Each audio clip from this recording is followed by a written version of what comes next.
Alright, Tears of the Kingdom is taking a break because, oh, that's cool.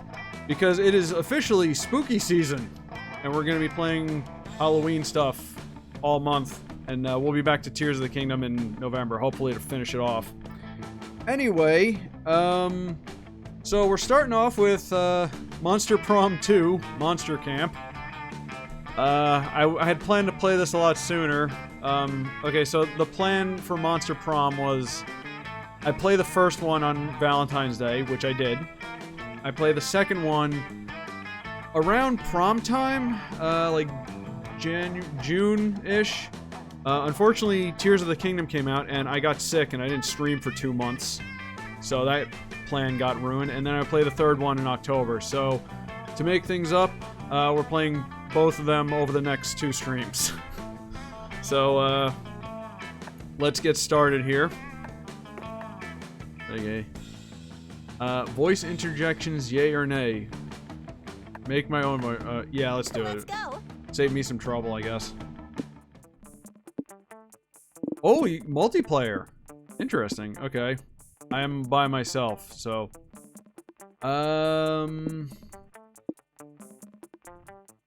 Let's go for a full game. We gotta stretch this out. Camp Spooky. The stage of some of our dearest summers. Back then we were young and unafraid. With school far away, everything seemed possible as the sun embraced us on our way to camp. Summer has had that distinct power, doesn't it? You live for the days while the nights inebriate you with possibilities. Interesting choice of words there. It's like life could take a turn at every corner. And for us, it did. Alright.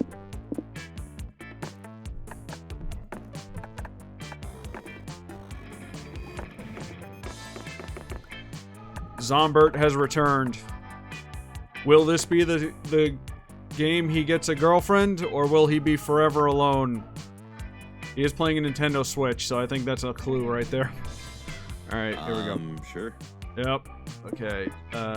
Just pack random. Okay, what do we got? Build your own golem. A spork. A penguin mask. Competitive tarot. Competitive tarot? I don't even want to know how that works. Magic mirror. Sudoku Rubik's Cube. Good God. BFF bracelet kit. Hard tack. Hard as fuck.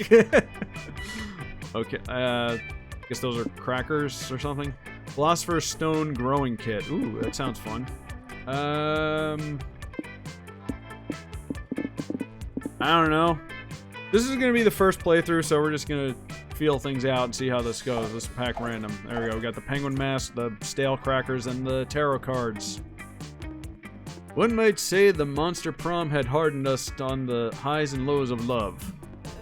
But no, in love we're always absolute beginners. You're telling me, buddy. And summer camp was no different. No one talked about it, but the idea of a summer love loomed over our heads. God, I hope so. Close to the last day of camp, there was a meteor shower happening just 5 weeks away. Everyone knew that if you were into someone, you were going to watch that damn thing together. And so a silent yet powerful pressure invaded us. It was the Monster Prom all over again. Oh God. High school never ends. Everything seemed uncertain, everything but one thing. Whoever we were asking to a meteor shower date, it was probably going to be one of the 6 coolest people on that bus. Let's say him. Joy Johnson Jojima, a badass witch who wanted to chill a bit after seeing the world countless times. Oh, these are new characters. Aravi Mishra, a hot-headed adventurer possessed by a curse who had turned out to be the most annoying roommate ever. Oh. Calculester Hewlett-Packard. Version 1.1, a library computer who has become sentient robot, ready to experience life to its fullest. Dahlia Aquino, a buff blue demon and warmonger who has set her sights on conquering summer next.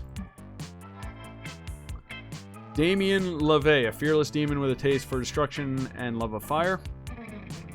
And Milo Belladonna, a Death Reaper doubling as an internet influencer. Oh god, not him. Not him. And who is profoundly in love with life and all its earthly pleasures. So these are our choices, huh? The bus trip was long and all of summer could be shaped by the first step well taken. And it was clear it came down to breaking the ice and causing a good impression with the right person. Okay. So I guess this is just a new cast of characters.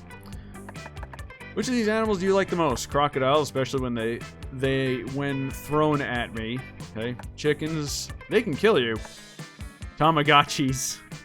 I think we all know who likes the Tamagotchis. Badgers, they don't give a fuck about anything. Cats and peacocks.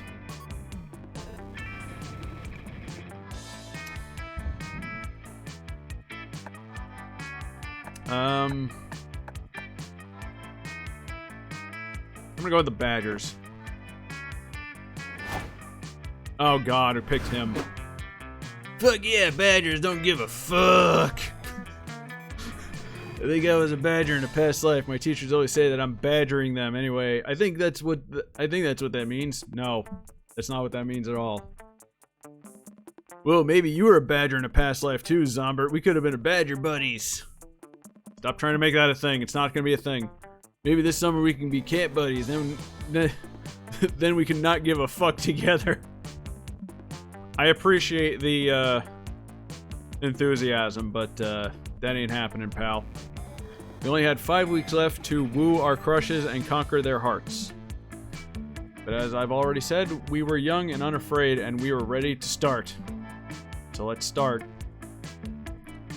So there's no long questionnaire like in the last one. Okay, so Woods, Lake, Camp Dome, Manor, Scout Headquarters.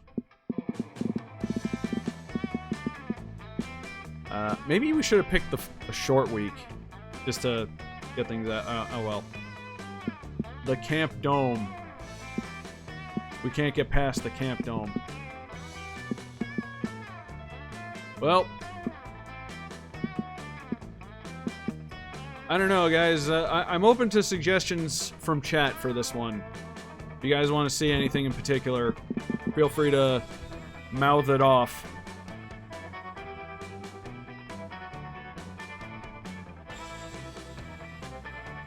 Get a sip of water while we wait.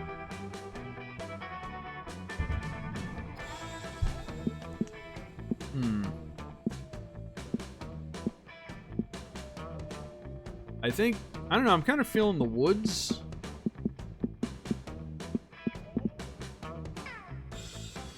Look for Pauly Shore in the dome. No! There appears to be explosions and death in there. Maybe he is in there. God, I hope. Anyway. You know what? Let's go for a trek in the woods. You hike deep into the woods and find a mysterious journal with the number 3 on it, half buried in the dirt. Does it have a hand with 6 fingers? Inside has tons of information on local monsters and how to defeat them. It covers gnomes, psychics. Wow, it really is a... It really is a... Wow. Gravity Falls reference. Nice. What a boring journal. Where's the drama? Where's the inner thoughts and insecurities about school crushes? I have squirrel friends. That makes me happy. Whoever wrote this journal knew nothing about how journals work. You gain no fun from this, but you surely get 2 smarts. Boring. Well, I think a zombie requires all the smarts he can get, you know? Oh god, it's him again. You meet up with Damien to help him with what he claims is a charitable endeavor. Yo! I believe that all the living creatures, great and small, deserve a fighting chance in life, liberty, and the pursuit of happiness.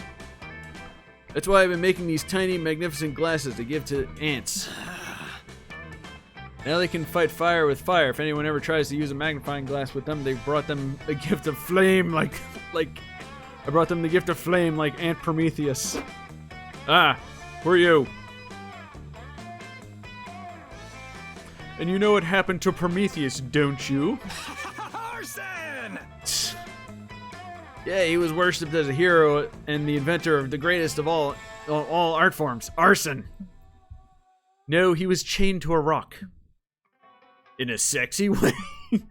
No, in a horrifying torture where his liver is eaten every day, but I assure you that your punishment will be much worse. Huh? What? Why, camp director Miss Weaving? Oh, she's a spider. I thought she was an ant, also. Oh, I can see it now, the spider on her head. I feel like I'm actually being reasonably good compared to my classic bad boy antics.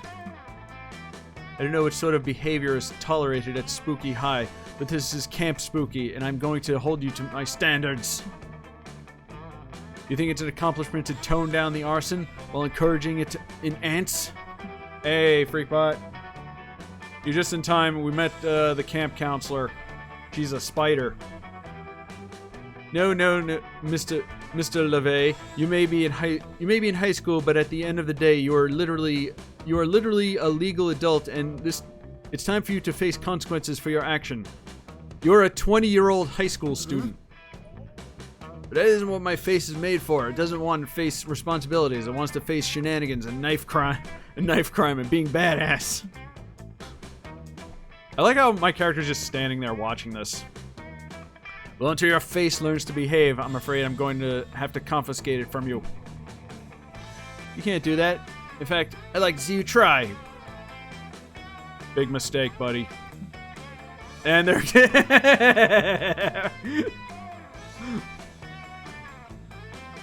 Face come off.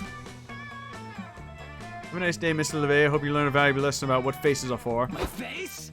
What the fuck? Oh, God, he can still talk. What the fuck? What the fuck? How did she do that? How am I talking? I don't have a mouth. Ah! So Damien is unreasonably freaking out, but with no way to get his face back. The best way to come to his rescue is to convince him that this is a good thing. You know what the best poker face is? No face. Become a poker pro and make a fortune. No more face, no more dentists. He strikes me as someone who would definitely be a poker hustler. I guess that's true. Not often that... Hey, his face is right here. Just take this and... There you go.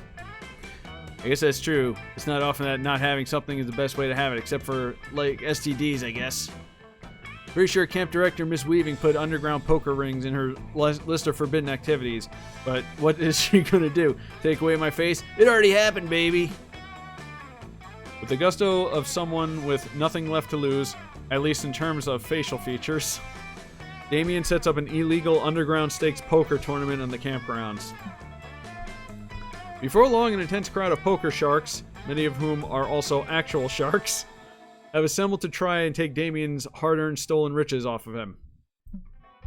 But your instinct was correct. Damien's inability to express his emotions, even if he wanted to, put him head and shoulders, but no worse, no nose, mouth, or eyes ahead of the other players. Oh man, look at all these idiots with their idiot eyes and their... How are you even seeing? How does this work?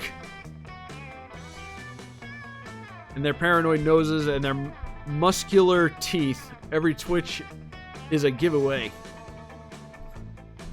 The great shark demons from hell or boss are here. Oh god, no. See that hammerhead over there? His left eye winks uncontrollably when he has bad cards. That bull shark's nostrils flare up when he has pairs. That horny toad goblin is visibly aroused when he catches a card in the river. You know, it might be early for me to be saying this, but this game is getting kind of weird. The Minotaur cocks an... Okay. Cocks an eyebrow when he has a straight. And that cockatrice keeps screaming, yes, I have a royal flush, every time he has a royal flush. He has no idea how much he's betraying with that tell. Those poor face-having fools. Mr. LeVay, what is the meaning of this? Why are you sitting on a throne made entirely of money? I'm a pro. Well, that's just because I cashed in all my chips already. And I wanted to sit on a physical manifestation of my superiority as a poker player to intimidate all these little bitches. He's asserting dominance. Are you running an illegal high-stakes poker ring in my campground, young man? I am, and it's thanks to you. No face, no tells, baby. I'm taking this all the way to Vegas. In that case, I think it's about time I restored your face. Your punishment is over, and I hope you learned your valuable lesson here today. My face? Oh. Huh? I don't think this is my face, Miss Weaving. Perhaps I've confiscated many faces today, and all of them look the same to me. Like the face of moral bankruptcy. Here you go, young rascal. That's Damien style, baby. Hell yeah, I learned the most important lesson of all. There was no lesson. None. We hope you've enjoyed no moral theater. None of my actions have consequences. We have made a fuck ton of money, and I'm gonna live forever. Moral bankruptcy doesn't feel all that like normal bankruptcy, as you've gained tons of plus 10 money, or no longer stat, plus 2 fun, and oh, yeah, that's right, and there's no money in this game, and plus 1 boldness. Cool. Can I go now? So many choices. Alright, it is the evening. Where shall Zombert stagger off to? Go to the woods again, go to the lake, the dome, or the manor, or Scout HQ.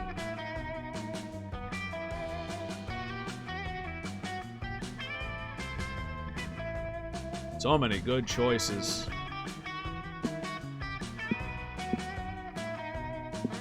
Well, it's evening, so I'm trying to think like what would be cool in the evening. Wash off at the lake. Okay, good idea. We're going to the lake. Oh no, his head come off. Before you go to the lake, you decide to make the most fun inflatable toy to float on that you can possibly can. You combine many of your favorite fun things: ice cream, tabletop games, watching your enemies fail, ducks. The resulting amalgamation is certainly interesting, even if it doesn't exactly float on water. It's mostly made of abstract concepts. You decide to name your toy Dr. Frankenfun, or maybe you just name it Dr. Frankenfun's Monster. Just beholding the horror you've created gives you plus 2 fun. Oh, my fun is high. I wonder who's good for fun. You're chilling at the lake literally because lake water is cold. Luckily, it's still hot because the sun is shining, and hot because Damien and Milo are there. Oh god, why do I keep running into the dudes? You like those temperature-based puns? Probably not, but that's what you get for playing a comedic sim. Oh, why am I with them? No! There's flare in all my selfies, and I'm not the cool on-purpose filter kind. The actual accidental sun kind. It's like the sun doesn't even care about the gram. I hate him so much. The sun! I fucking hate the sun! You'd think he would like the sun. He's a demon, and he likes fire. Oh well, it wasn't a huge deal to me. Lame. No, it's a huge deal. The sun is huge and it sucks. I want to punch the sun in the face. The sun is a diabolical monstrosity intent on ruining our fun. You think it's ruining your pictures by accident? Yes, I do think that. Follow my lead. But you're wrong, buddy. We need to show that awful fuck brush of a gaseous ball of fire that we can enjoy the lake without it.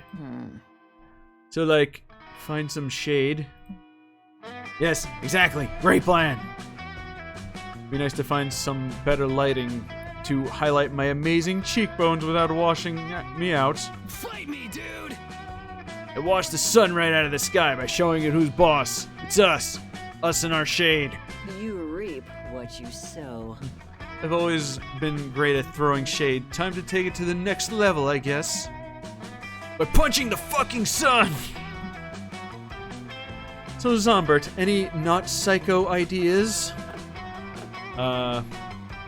Call upon the Lord of Shadows because he probably has some shadows to spare. Wear a really big hat. I mean, like, really, really big. He said non-psycho ideas.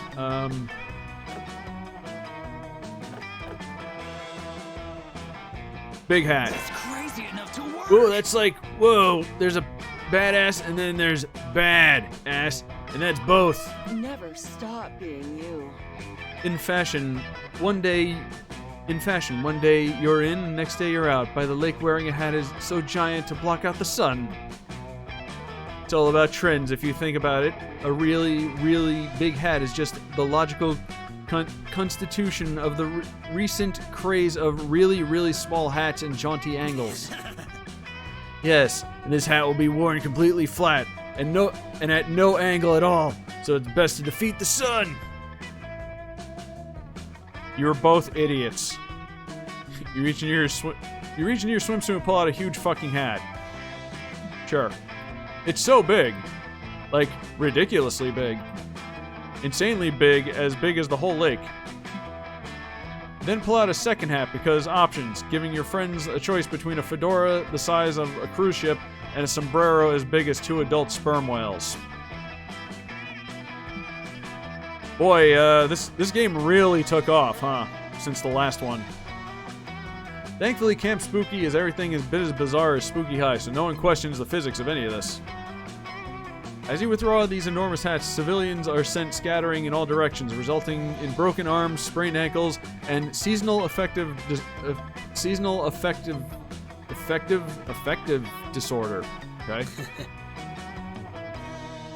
Whoa, I didn't even care which hat we choose because even if those bystanders manage to mostly dodge you, someone, the sun, is getting hurt, and that's what the truly beautiful thing. They're both so chic and infinitely Instagrammable. Oh, I hate him so much. I'm predicting the start of a very dangerous trend here. You're killing it. Dangerous both in dangerously edgy and avant-garde, but also just dangerous like people collapsing under their weight. Whatever implications your ginormous hat has for the future of fashion, you for sure know what it gives you for that afternoon. 2 boldness and 1 fun. Okay. Marshmallows. Oh, we're at the bonfire. I pick where I sit, I guess. Who's this? You weren't on the bus. Okay, well, all 3 of the ladies are here, actually. Who are we sitting next to? And don't say this guy. We're not sitting next to him. We got the ogre lady, the possessed girl, the witch, or whatever this thing is. The mystery creature.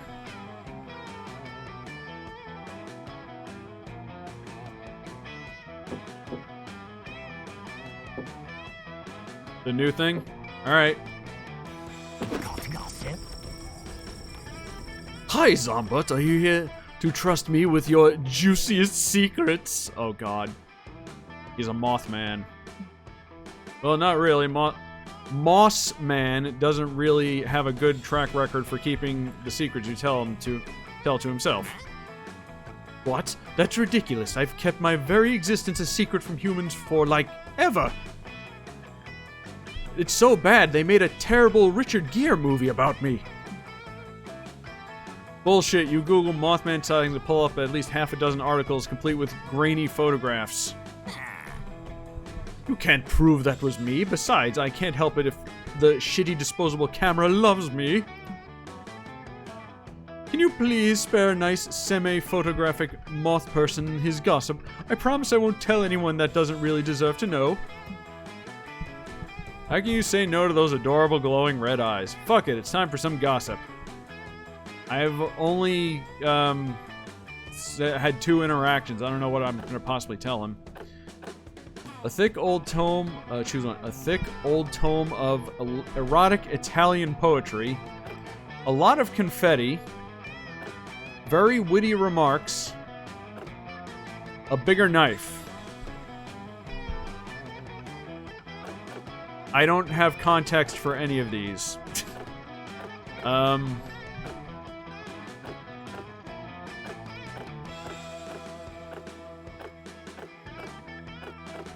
I don't know, Zombert doesn't come off as very witty.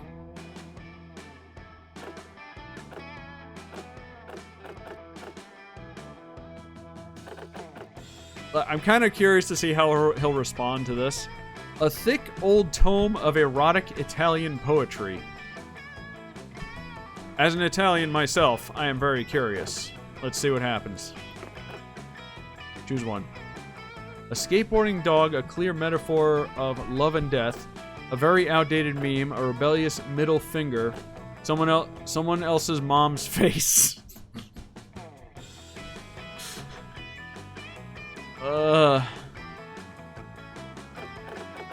I don't know what any of this means. Someone else's mom's face. Type in a celebrity who peaked in the 90s.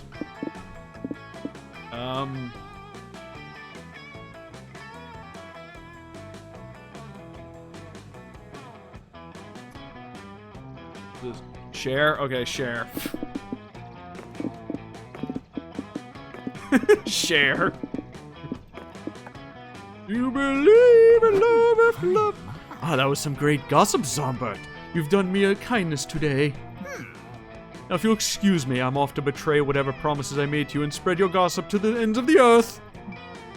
Your gossip weaves its way through the rumor mill and comes spitting out the other end, and like so. Ah! Who are you now? Hey, has anyone told you the news about Zombert yet? Well, have you ever wondered why he never takes his shirt off? I had my shirt off in the last scene. What are you talking about? I heard because he has a secret scar in his upper back. I'm a zombie. I have many scars. What are you talking about? Apparently, it's big, and if you look at it carefully, you can tell that it kind of looks like someone else's mom's face. Okay. Crazy, right? But it's even crazier how he got the scar. He was at a cafe when his order was ready. There was an unexpected turn of events. The barista wrote Zombert's name so wrong that it actually read Cher. And guess what? Cher was also at the cafe. Was I assaulted by Cher? Is that what this is going? So both Zombert and Cher claim that the beverage, and the only way to find out that situation is, of course, through an old-fashioned duel to the death. As we know, Cher is immortal, so this is not going to end well. Not so well known fact, Cher wields the switching blade like an angel, and inflicted that fatal scar. But you know what they say, never bring a knife to a gunfight. Well, Zombert may say, always bring a thick old tome of erotic Italian poetry to a knife fight, because he brought back with that. So I blocked the knife with my thick tome of erotic Italian poetry. And Cher totally kicked their ass. Like I said, Cher herself may be a zombie. Wonder if Zombert will ever show anyone his scar. Do you think seeing it would change your opinion of him? Well, regardless of how... Okay, avoid the Mothman, I guess. Well, regardless of how the scar would hypothetically make you feel, Zombert's reputation is very non-hypothetically altered by this rumor. -2 creativity. Alright, Mothman is bad. Remember this.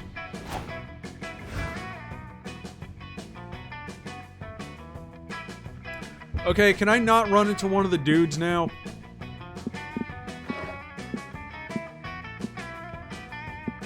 It's morning, so let's go to Scout HQ. That day in Monster Scouts, you all learn how to build scarecrows. That's very vaguely nightmare related, right? You decide to take it a step further, though. You add a magical crystal you found in the cave last month to your scarecrow, and to turn it into a sentient being.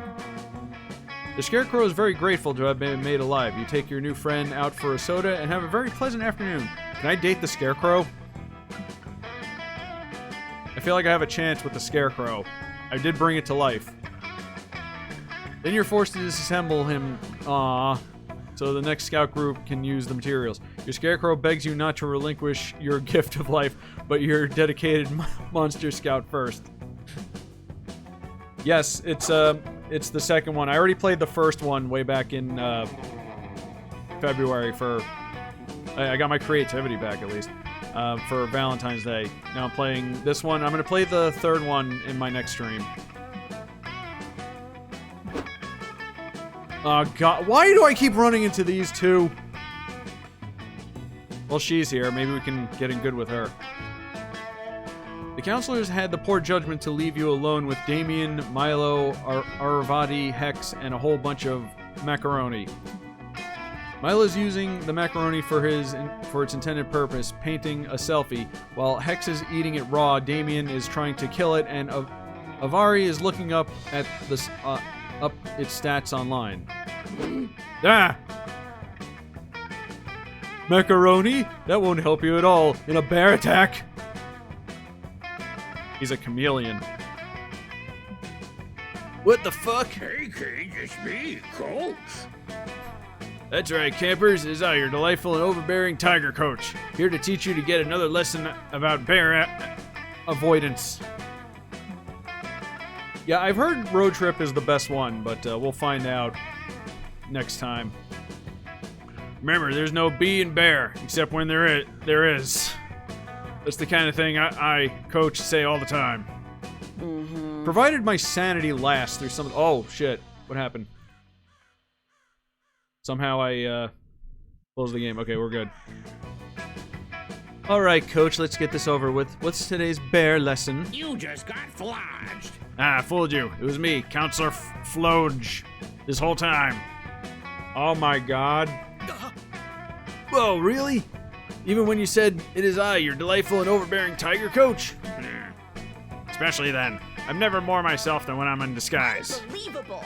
Your camouflage skills are out of this world, Counselor Floge. I have so much to learn from you about the subtle arts. When it comes to subtlety, Avari, you have a lot to learn from a basket of hand grenades. Basket of hand grenades? Where? I'm gonna go gift and exchange later. I want to bring some of that. Ugh. I want to bring something that represents my personality. Camouflage.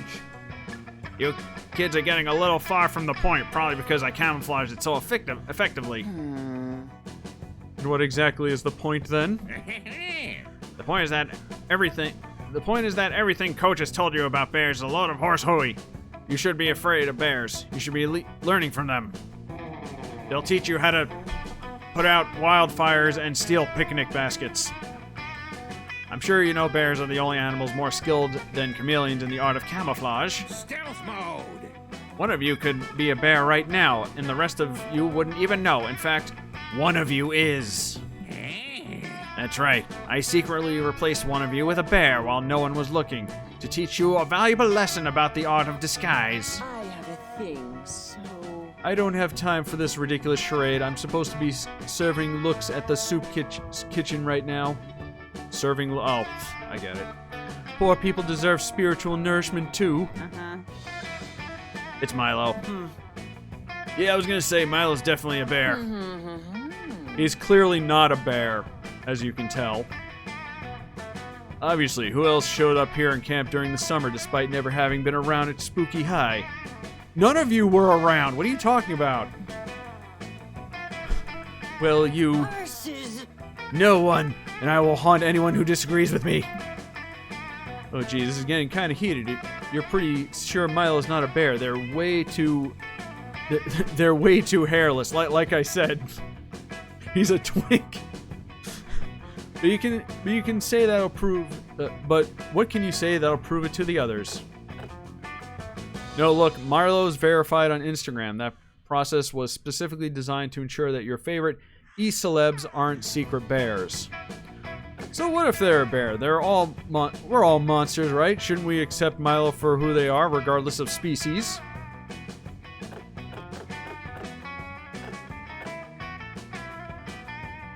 I wanna get in good with her. I'm not gonna side with Milo. I'm gonna say, we're just gonna go with this. You step between Milo and the others to deliver a heartfelt speech about the importance of loving all Earth's creatures, no matter how wily and murderous. Well, that speech totally touched my heart, not in the fatal outside of the chest way I'm used to touching hearts. You did it like emotionally. Am I saying that right? Yeah, Zombert, you really use your voice and words to create and transmit ideas. Hold on, something's not right here. I mean the fact that everyone's so used to Damien's psychotic violence that nobody even cares that he's not talking about ripping out people's hearts. No, it's about what Zombert just said. Isn't exactly the kind of thing a bear would say? No. No. Huh? Oh shit, you're right. I never realized how bear-like Zombert is until just now. To think of it, if he was bipedal but able to walk on all fours if necessary, just like a bear.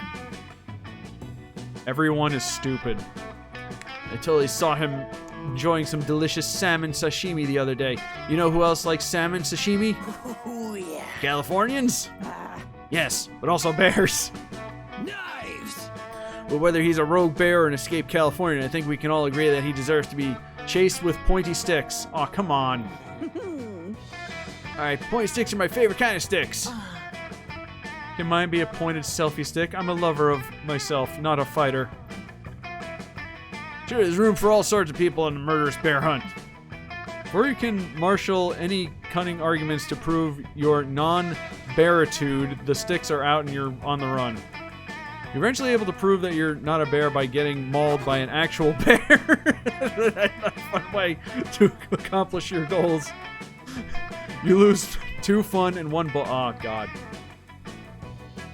We got drunk and went into the woods to avoid the cops. But we ran into a bear, and that's an even bigger buzzkill. Smokey is way more intense in person. Well, that sucked.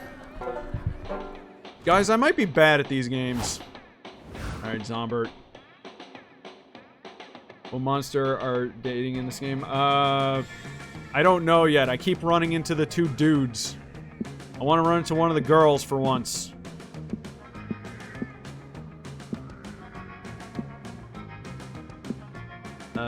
How about we check out the manor? While exploring the haunted manor, you find an enchanted skull who speaks in riddles. His voice makes your ears bleed. You decide to name him Sparky and put him on your keychain as a fun pet. He tells you all sorts of cool things, like beware the tides of Venus, and if you meet a guy named Lenny at Costco, don't give him $20. Sparky also tells you exactly when and how you'll die. Apparently it's gonna be... I'm already dead, I'm a zombie. Involve a lot of mozzarella sticks. You gain +2 boldness for gaining that foresight. Okay? I'm bold and fun. So we need to figure out who bold and fun would be compatible with. Afterwards, you're searching for haunted artifacts to gift your least favorite cousins when you find... Oh, God damn it, Damien, go away! What a noob. God damn it! Ugh. Oh, hey, noob, did you get an anonymous love letter from someone telling you to meet them here at the manor for some hot makeouts, too? Nah, I didn't think so. No one at this camp but me is hot enough to get sexy. God, stop. Shut up. Shut up! From Secret Admirer. Eh? You're telling me you wrote the letter? Don't be ridiculous. I know your brand of horny Zombert, and this ain't it. Okay, at least he knows. And your letter, it says, meet me for hot kisses, in red crayon written on the back of a torn out little page of 101 sexy pranks to play on your horny friends. I'm out. Well, if you're done reading now, I'm off to win the game of tonsil hockey. Don't wait up for me. Okay, good, he's gone. Before you can warn Damien about his excruciatingly obvious prank, he heads into the next room only to get a net dropped on him. Prank masters, speak again. Hey! From the first game, they are here. Nice, what a classic prank master strike again. Heck yeah, the prank masters know how to put the Z in unexpected net trap, baby. Fuck off. hell you noobs going on about? Get out of here so me and my sexy anonymous lover can get way less anonymous. You understand that you're trapped in a net right now, right, Damien? You've been pranked. Hey! He's too dumb to realize. Hey, gross, don't smooch my prank net. That was family heirloom. Too late. Damien is really going to town. Apparently, he's decided the net is his secret lover, since lovers come in all shapes and sizes down in hell. Whoa, Damien, you really have your tongue all twisted up in that net. Thank you. Are you trying to say you want to play a tug of war? Give me the other end. I'll tug your... I don't want to play tug of war. Fucked. Oh, his tongue is... I don't want to play tug of war. I'm stuck. Great, now he really is trapped. You better figure out a way to free Damien's tongue from the net, or it'll never get trapped in your mouth. No, we can leave him there. I'm good leaving him there. Bring an expert surgeon to do a tongue transplant, freeing Damien in the process.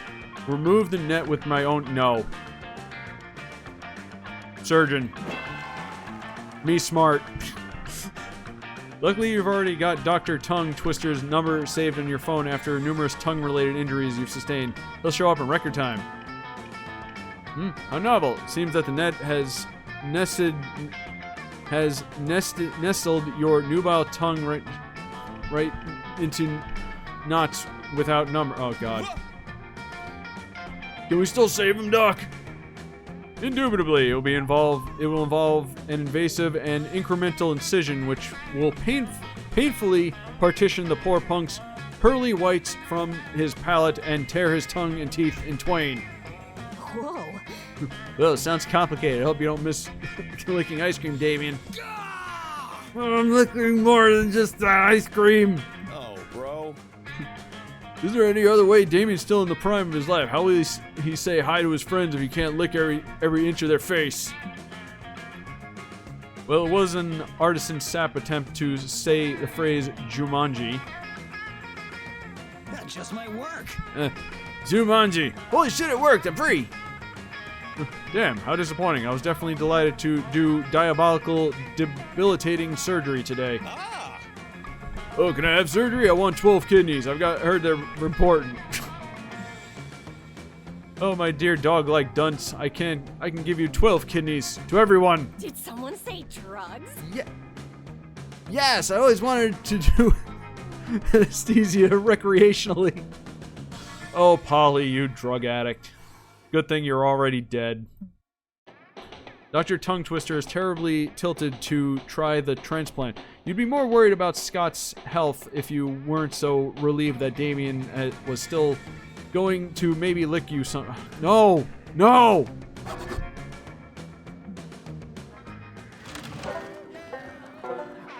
God damn it.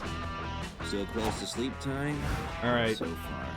Okay, we're avoiding Mothman, because Mothman sucks. I want to go with the ladies. For once. After you're finishing your daily push-up, it's time for a break. You head to the campfire, find Aravi, Hex, and Joy chilling and s'moring. Finally, some ladies, jeez.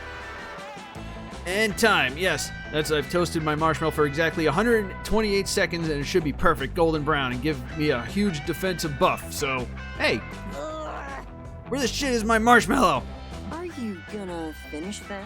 Do you mean the marshmallow that you had at the end of your stick that you were holding on the fire? Because, yeah, I ate that one about 127 seconds ago. They're a package deal. God damn it, Hex! How many times do I have to tell you not to fuck with my stats? If I die in a raid, you're going to be out. You're going to be out of your sorry ass.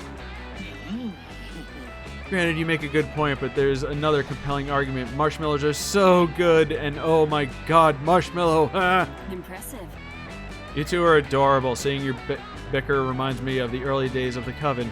You're bound together by fate, and even though it seems like you have nothing in common, you'll find some common ground and learn to work together and figure out that you're stronger together.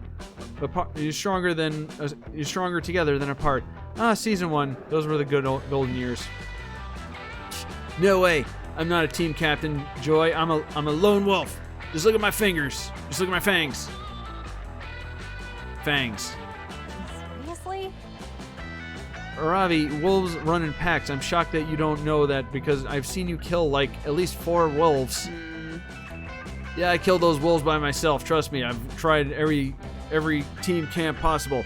I played Paladin with Light Cleric and Lore Bard. I've done 2 tanks, 2 DPSs, and 2 support. Get good! I've even tried a team of 6 super intelligent, genetically engineered gorillas, and none of the teams could keep up with me. Is she talking about real, or is she, like, talking about a game? Huh, I get it, but I think you're underestimating teamwork. I miss hope and faith all the time. There wouldn't be a coven without them. Literally, a coven is at least 2 witches. Hell yeah. The teammates can cover up for your weakness, like when Dimitri tried to use his seduction pheromones on me. I might have given in, but Hope cast a stuffy nose spell on me. Yeah, but teammates can also be a huge pain in the ass. Like what? Like what? I'm supposed to share my hard-earned green potions with you? I only have 2 in my inventory on a good day. This is why I love being a curse. It's kind of like you're on a team and solo at the same time. Like we're intertwined 24/7, but I also steal your beef jerky at will. You know exactly what this argument needs. Your unsolicited opinion. You chime in and ready to impress one of these hotties by blindly agreeing with them. Yeah.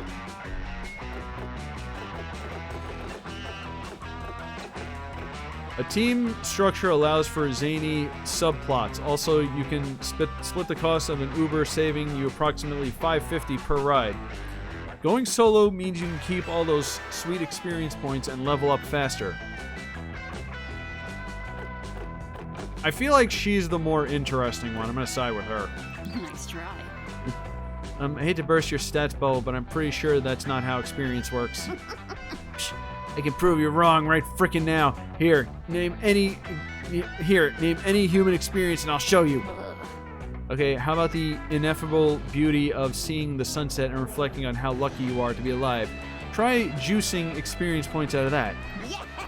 Easy, challenge accepted, boss witch. Avari runs off, returns 2 hours later, right after the sunset. She looks pleased with herself, so you figure she was either 1, right about experiences, 2, killed an orc, or 3, both. Hey guys, turns out the sun looks kind of like an over-easy egg, when it sets. Who knew? Take that, sucker. Alright, you two, check this shit out. Experience, watch the sunset, and reflect on joy being alive, complete. In this experience, Avari gains +6 experience points. You don't even realize experience was a stat in this game. Okay, whatever. Okay, I get that you have some weird numbers you're tracking, but come on, do you two learn nothing from the beauty of nature? Can't you appreciate the sunset for its own sake?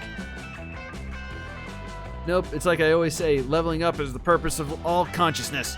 I literally do not do anything unless it earns me experience. Why would I? Maybe because doing beautiful things creates warm, wonderful memories that you'll have forever? Nah, that's bullshit. My girl Avari's right. It's all about the stats, baby. Oh, and by the way, you can use experience points as currency at 7-Eleven.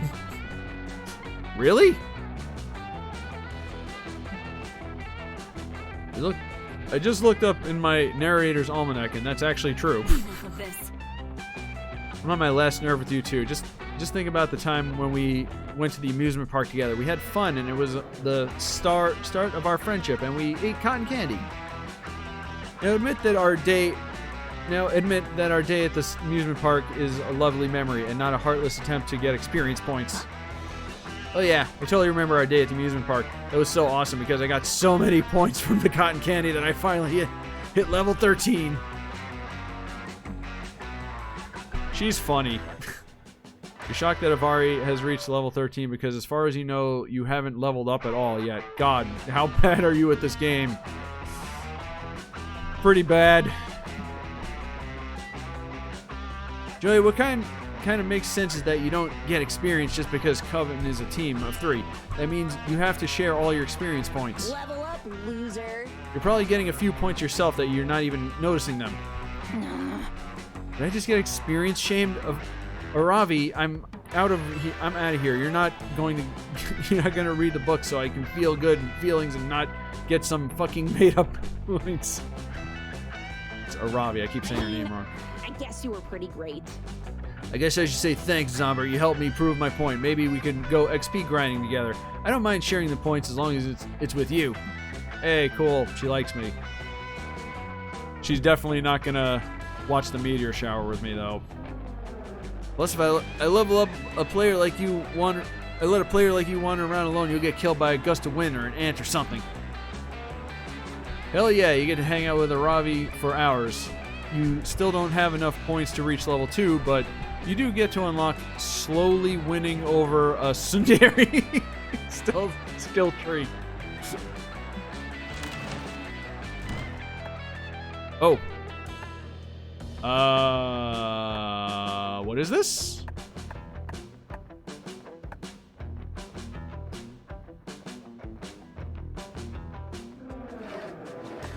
Use my skills or gamble. What are my skills?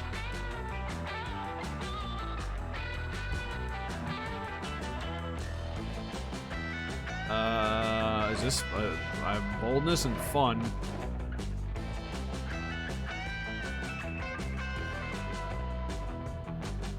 I'm gonna see these skills and see what happens. Ah, welcome, welcome. You're new here. Don't fret. Let me explain how this works. You should have explained it at the beginning. This is wild yet simple. I have a selection of drinks at hand, and yet hands come and go. There's a little time to think. If you don't choose a drink quickly, someone else may take it. It's push or get pushed. Okay. And these drinks look. Choose whichever one you want, but I'm not responsible for whatever you put in your own mouth. I'm a wizard in training. For you to test my consciousness and concoctions is somewhere between kind and reckless. So get ready and good luck. Thank you, Wizard Cat. Drink menu.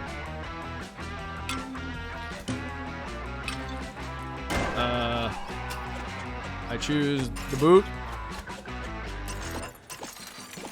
Give me the boots. What am I?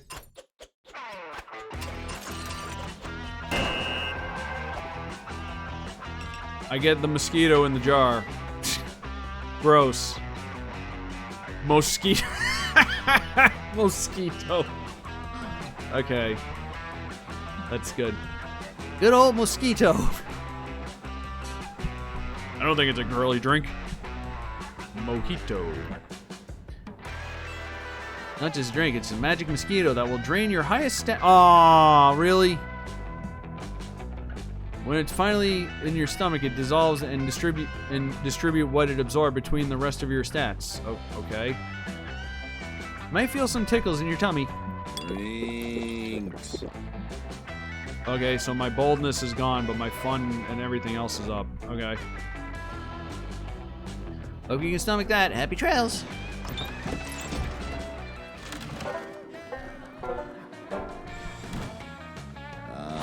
Let's do this. All right.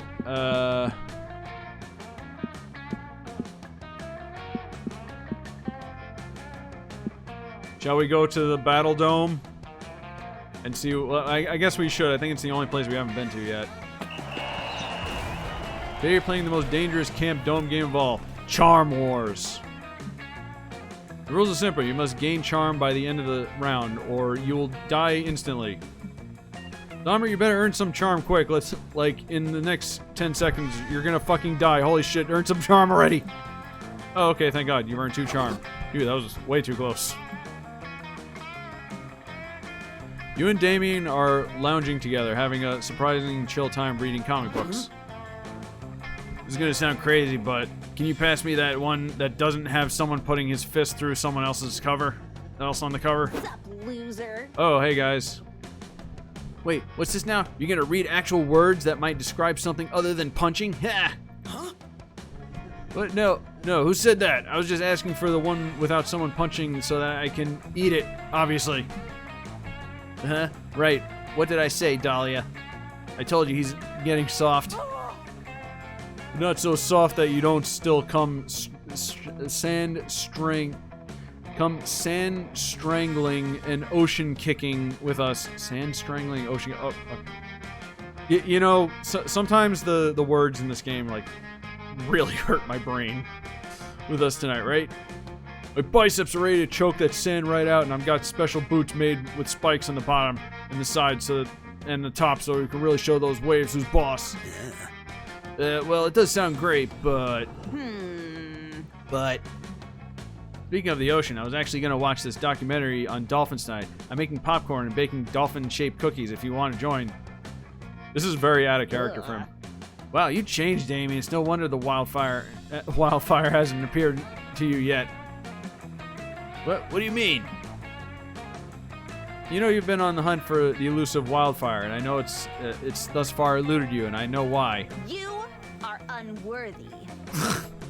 The wildfire only appears to those who are badass enough to be worthy of its unbridled glory and untamed majesty. No one is ready for Dahlia. It's true. I was just in the woods one day playing with matches, and suddenly, out of nowhere, the wildfire just appeared. It was one of those magical moments of my life. There's nothing like seeing a wildfire out in natural habitat. Too bad you'll never see it. Face it, Damien. You're just not metal anymore. Just go set fire to the woods or something. It's literally a wildfire. Like, it's just fire. Not metal. Not metal! I'll show them who's not metal, or I'll show them who is metal. It's me. I'm still metal. Now to prove it, I'll be becoming worthy of the wildfire. But how? Perform the sickest skateboard trick, escaping from a tank of water while chained and on a skateboard. Write a poem, but a poem that's very metal.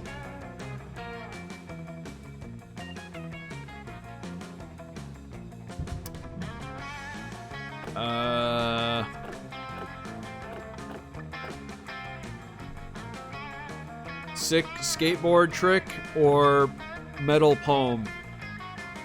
What do you guys think?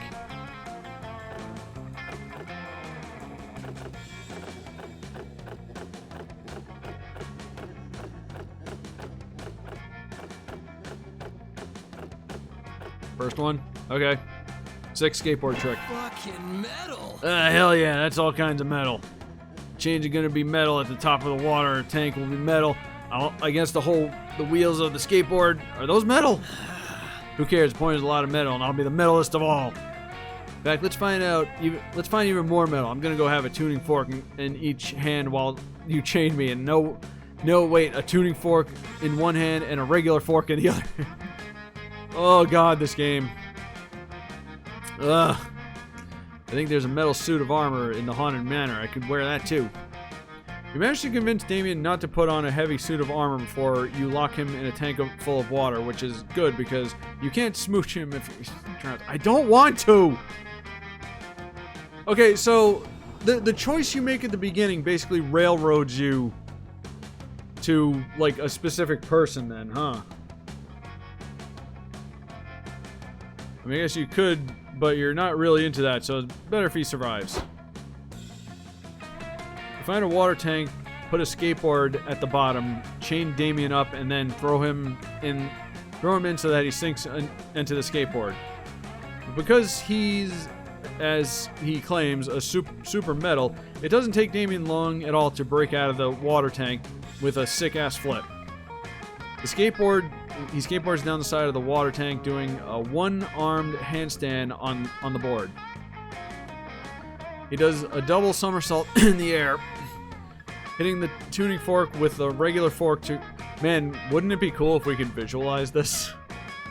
Regular fork to create a beautiful and magical pitch as he lands right side up on the skateboard. That's Damien style, baby. Fuck yeah, wildfire, come at me, bro! Silly Damien, you can't call the wildfire. It appears to you when you're worthy, which you are not. Yes, I am. I just did the sickest, most metalist skateboard trick ever. I mean, I didn't say it. That sounds like a personal problem. If a demon sees a sick-ass kickflip in the woods, but nobody is there to see it, was it still metal as fuck? Obviously, yes. Obviously not, or the wildfire would have appeared. Zombert, you saw it. Ask him. Oh, Damien, we all know Zombert is a thirsty bitch who would say anything to get attention. Alright, I guess we're stuck with Damien for the duration. That is right, you're a thirsty bitch, Zombert, but you're a thirsty bitch who helped me out today, and I appreciate it.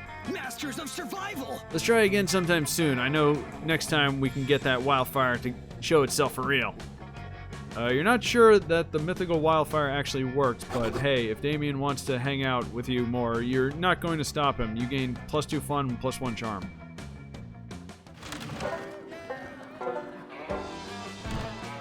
Okay, let's go.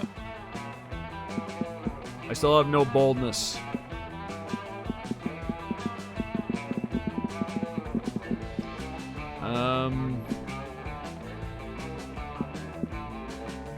Oh yeah, we can. Well, we've been everywhere at least once, so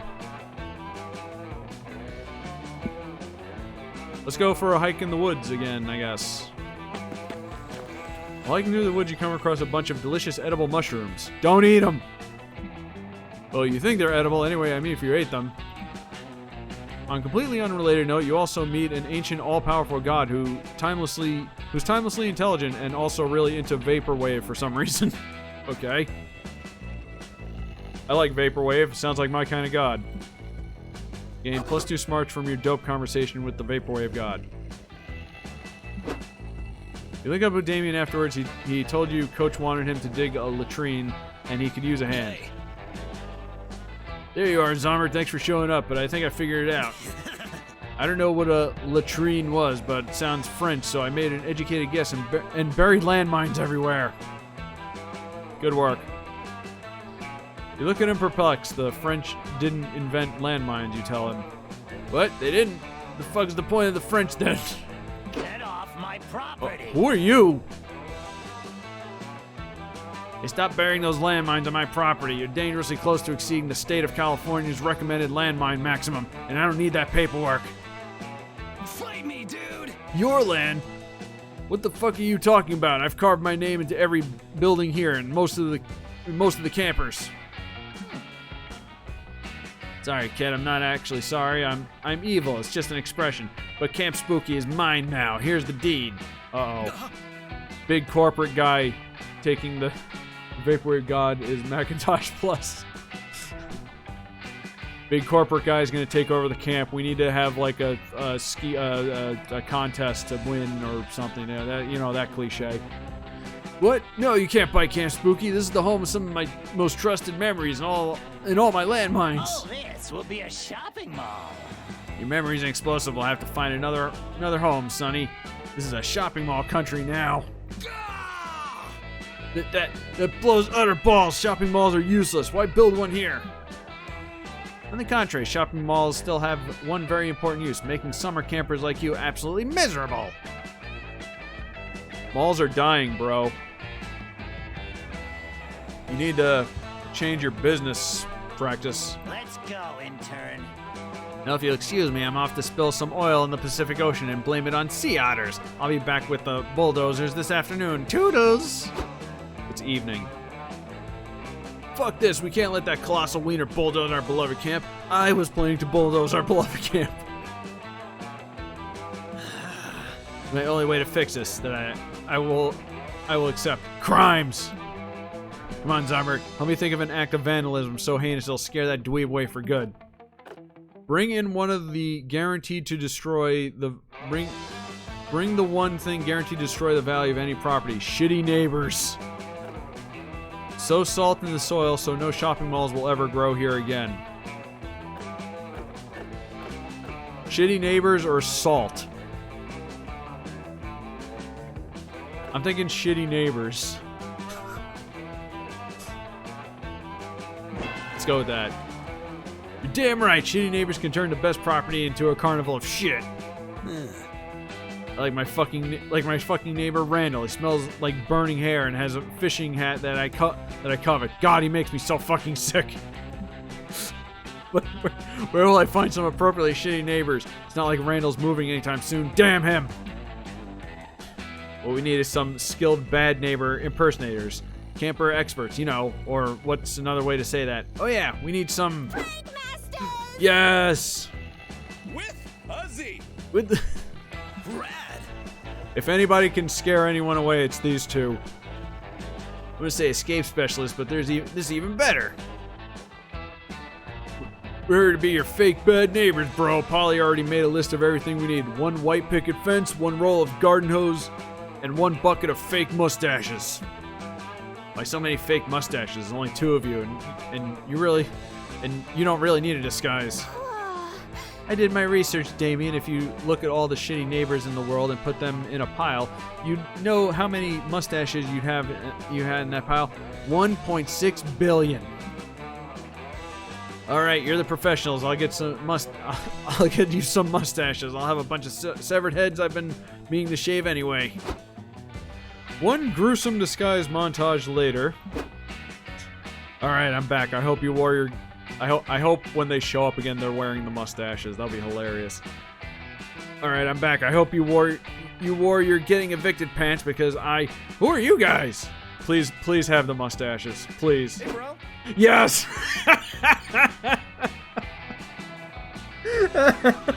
Look at Polly. Oh boy. Of course, Damien has a little devil beard. He really didn't need a mustache. He's a werewolf. You know, it would have been cool if they put the mustaches on the little character here too. We're your new neighbors, bro. A polyamorous throuple of horny mustachioed men. My booty is filled with skills. Okay. Yeah, we love having threesomes, growing body hair, and vandalizing shopping malls in bizarre and disturbing ways. Welcome to the neighborhood. This is not a prank, and I am normal. What?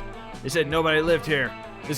Live near this camp because too much collateral damage. You're telling me I have to find a way to evict you guys too? That'll take weeks. Now be back. You win this time, horny mustachioed thruple, but if you haven't heard the last of Mr. Papa's evil CEO, I will return. We're like masters of survival. Hell yeah, we did it, especially me. Thanks. I think I'm really getting the hang of this prank thing, don't you? Aha! Most definitely, bro. Like when you said this is not a prank, even though it totally was a prank.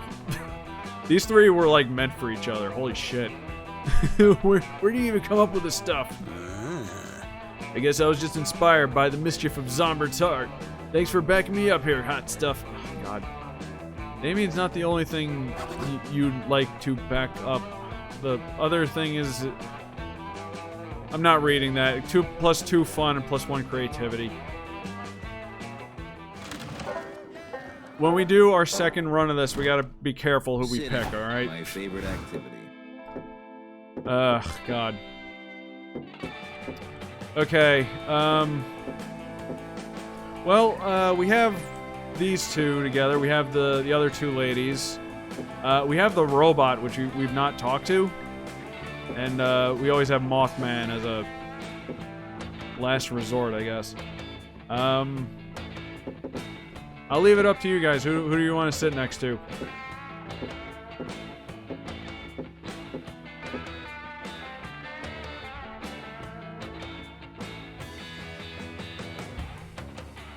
Whom shall we converse with and say the most insane shit ever written that I have to repeat? Joy and Doll. Okay, you want to go the 2 ladies? All right. You walk over to where Joy is relaxing with her book by a firelight. By the firelight. Ready to ruin her privacy, but before you can sit down, Dolly appears with a laptop.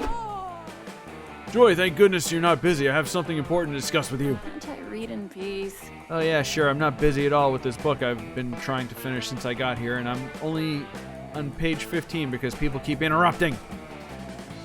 Yeah, great. Okay, anyway, I need you to be serious and stick with me for a moment. This is very important.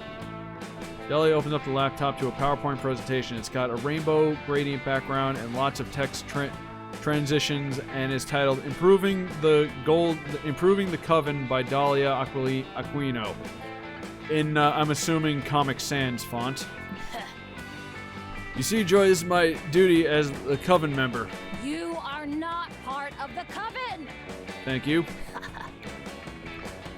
To always keep an eye on the Coven's performance and look for ways to improve it.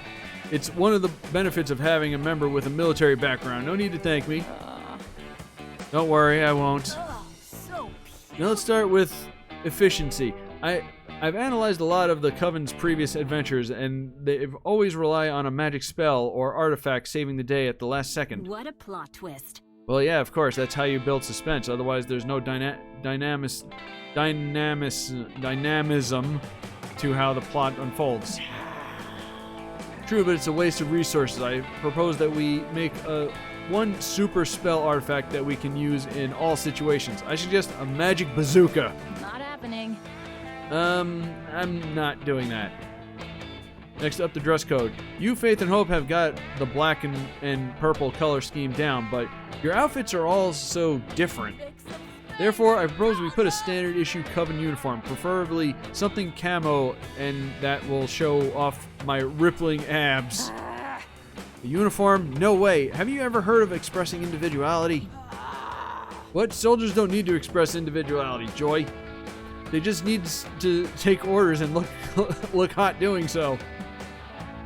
Joy is rolling her eyes so hard that you're worried she's going to have a stroke. Maybe you could suggest a Coven improvement to end the argument. The Coven's power is based on triple goddesses. They always need to have 3 members, not 4. So, after much analysis, I've concluded that the Coven needs to be 80% more anime. Oh, God. Well, I think it's obvious whose answer goes with who, so which one are we choosing? This is more or less the test run anyway, so we can just have some fun with it.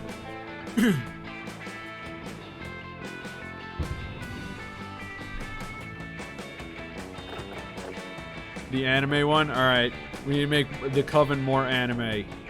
She's gonna hate this, though. So muscular. Oh yes, my god, why didn't I think of it sooner? Wait, what? That literally makes no sense. How can we be more anime? And why would you even want to? Dahlia Kino. Anime is great tactical value, Joy. The lessons therein have made me the buff blue goddess that I am today. Everything in anime is so military significant. Have you ever seen Attack on Titan? Like magical girl outfits, you're in battle and you really need to impress your spook or enemy. Just do a super sparkly full body transformation into a flashy outfit. Ugh, no thanks. I don't condone using magic to show off or wearing bright colors. You guys could also benefit from some super anime weapons. I'm taking giant scythes, allies that can transform into guns, robotic cats that can turn into giant fighting robots. Enough of this. It's all nonsense, Dahlia. Nothing like that even exists, nor does it deserve to. Says the witch who lives in the world with this and a sentient robot and a demon and a werewolf and a lady possessed and a Mothman. Dahlia is here. Come on, Joy, get a chance. I mean, you could at least give names to your special moves. What special moves? You know, like the super stopping moves. The super show-stopping moves that you bust out when it all seems lost and you need to really rally the audience. Like when you cast a spell, you could scream, Coven is here to save "Cataclysmic Coven Smash!" You should be a professional wrestler. That would be so badass. You need to make the Coven more anime right away. Ugh, I'm out. Hey, bye. Okay, Joy, see you later. I'll have my new PowerPoint ready to show you in no time. You are winning at summer. Hey Zombert, since you're the mastermind behind this plan, will you help me out?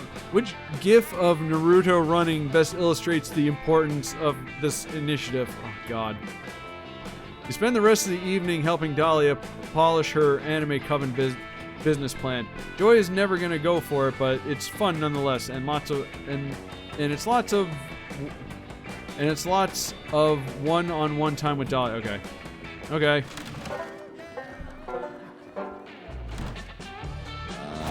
Let's do this. Alright,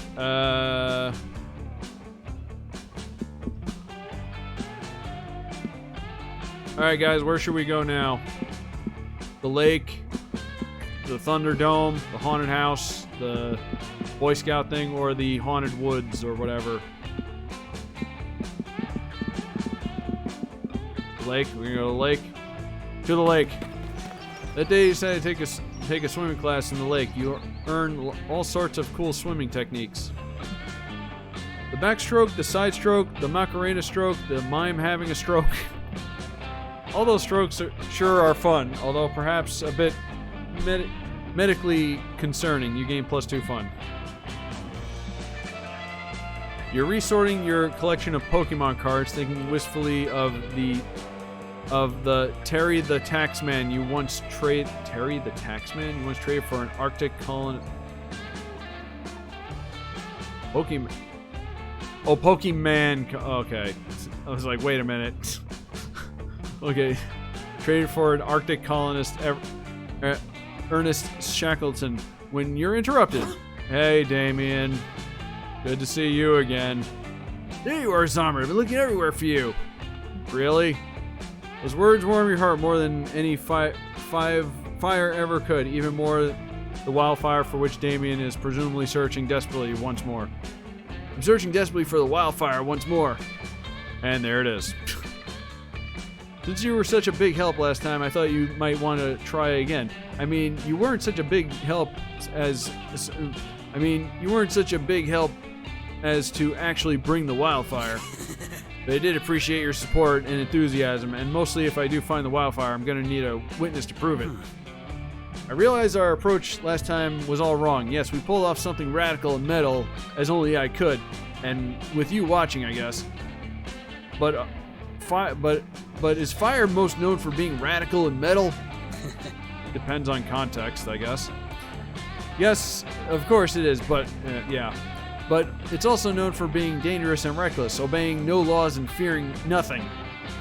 The wildfire will not appear simply to those who are radical and metal, or it totally would have already come to me. I need to do something truly unmistakably dangerous and reckless to lure that sneaky wildfire out. Any thoughts? You're so tempted to tell Damien that the appearance of the wildfire is based on weather and foliage, not worthiness, and Aravi was just fucking with him. But doing that would be against your own interests, since it would cut short his valuable bonding time. So you make up some reckless, dangerous, stupid bullshit because apparently putting your crush in danger is worth for you, as long as you can do shenanigans with him. You should really do some introspection about this later.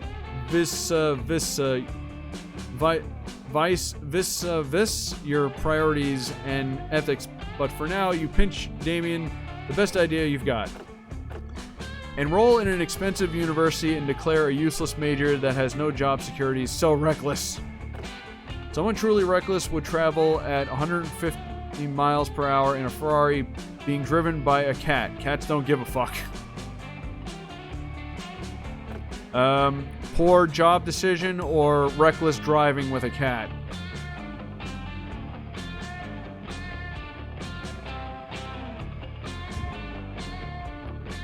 Second choice, I figured. Fucking metal. Not so bold. Yes, I'm into it, and I can always stir up a Ferrari at a moment's notice because that's how badass I am. But where the fuck are we gonna get a cat? There was a cat serving drinks. Greetings. Oh, hey. Hey, we haven't talked to you yet. Oh, hello, friend Damien. Hello, friend Zombert. This cat is a good cat. I found this cat in the woods, and I have been searching for the rightful owner. Well, you found him. That's me, the rightful owner of this cat. Is this true, friend Damien? You do not seem like the type who would voluntarily take care of a small, helpless creature with no love and care.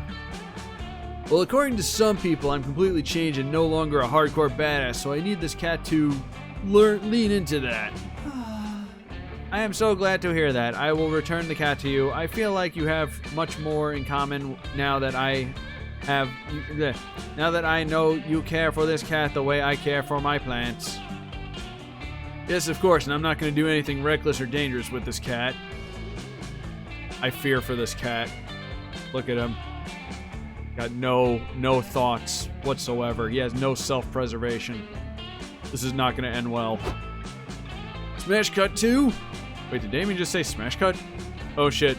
That was a smash cut. Somehow you're speeding down a highway at 200 miles per hour in a Ferrari driven by a cat.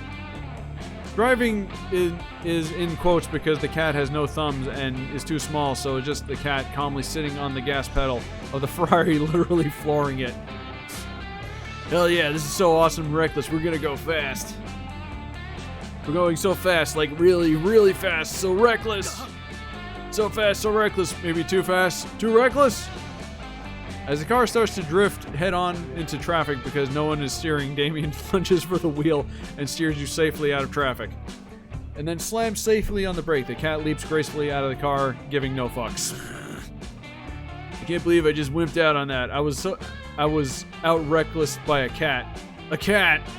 The bland-ass, pretentious Liam de Lioncourt of animals. Loser. Why'd you set me up to fail like this, Zombert? My self-esteem has never been worse. I'm lower than a cat. The wildfire will never appear to me now. Ferrari driven by a cat feels like a very Damien thing, but maybe you underestimated his growth as a person. Smart and fun are down. Fun and charm are now up. In this case, that unforeseen costs you. Alright. The robot is voiced by Jack Set. Really? Let's do this. Alright, so now where are we going? We went to the lake.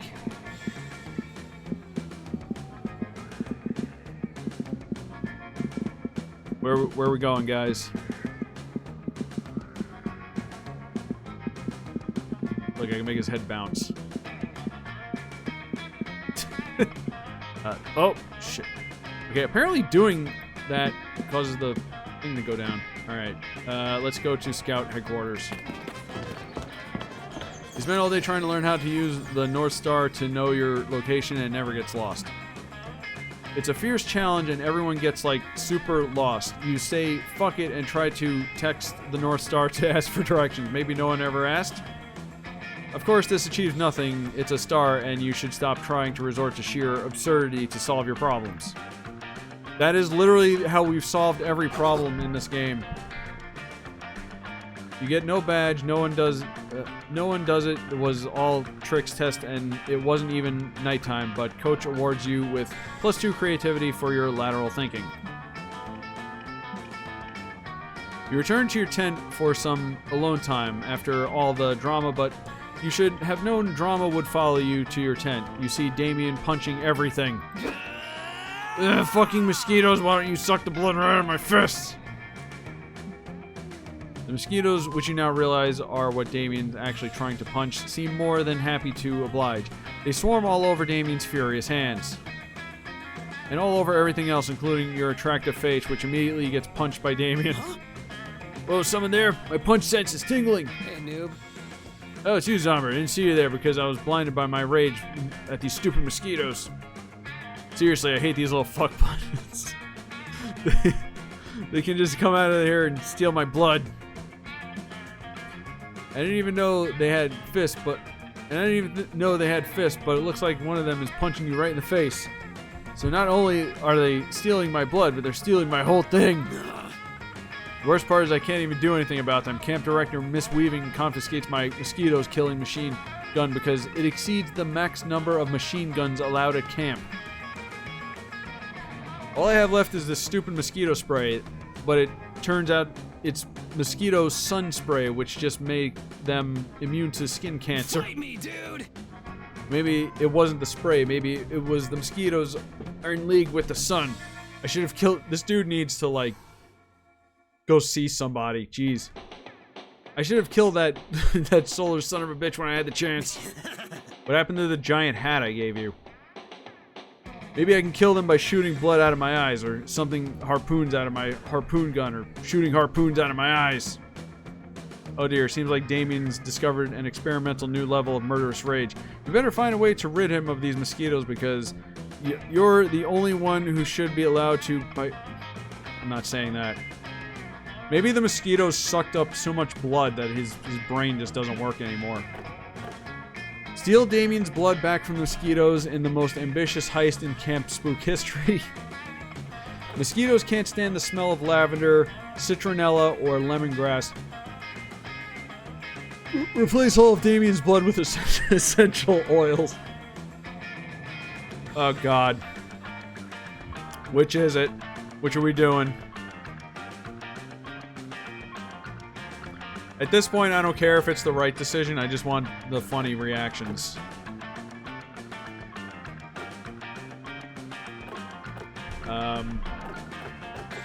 Replaces blood. All right, let's do that. I'm sure he'll be fine with this. Or the first one. The first one. All right. 2 say first. 1 says second. Any other takers? I don't know. I kind of want to replace his blood just to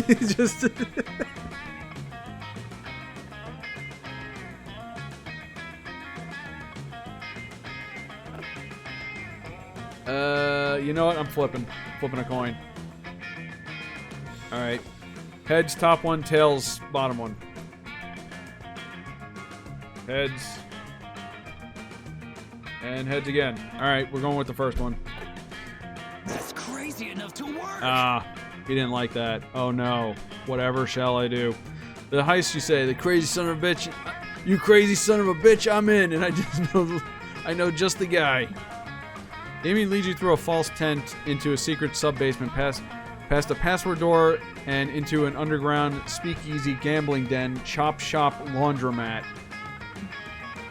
You're greeted by a writhing ball of fingers in a tank top smoking a cigar. Damien LeVay. It says, somehow I didn't know you were still alive. Not for lack of trying, Jimmy Fingers. Listen, I'm putting a crew together. I need a hand if you know what I'm... Oh, it's going to be like Ocean's 11. We're going to go around collecting weird characters. Yeah. Too bad it says Jimmy Fingers. I'm all thumbs. Come on, Jimmy. One last job. What would Dahlia say if she... All right, you devil. What's the job? A casino? A bank? Some kind of bank-casino hybrid? Even better. This time we're stealing all the blood back from the mosquitoes that bit me this summer camp. All the blood from the mosquitoes? Are you telling me? That's right. I'm talking about a classic Transylvania hot tub. A Seth Brundle and reverse Romanian Wilkinson. I don't know what any of these words mean. A look of awe creeps over Jimmy Fingers. You crazy son of a bitch, I'm in. This is a Rick and Morty reference, isn't it? One montage set of upbeat jazz music later, you've gathered your crew. After another montage, you've completed the heist. God bless jazzy montages. But when you open the biohazard bags, hoping to finish Damien's blood, what you find instead is... Beans! We've been betrayed! Alright, who's the rat? Not to point fingers, Jimmy says, but do you think we might have been betrayed by the hacker, Fancy Florida? I'm just saying she's a giant mosquito, so... That's incredibly racist, buzzes Fancy... We didn't meet this person. That's incredibly racist, buzzes Fancy Florida, her proboscis innocently siphoning blood from Damien's neck. What about Rodent Ralph, the safecracker? He's an actual rat person. I'm so confused. I don't know who it could be. The only person obviously at fault here is Zomber for suggesting this stupid heist in the first place. Let's steal all his blood. I'm a zombie. You don't want my blood. Okay, whatever. It was funny, at least. Alright, we don't have a lot of time left. Yet so far. Oh, what's happening? Okay. Alright, who are we sitting next to now?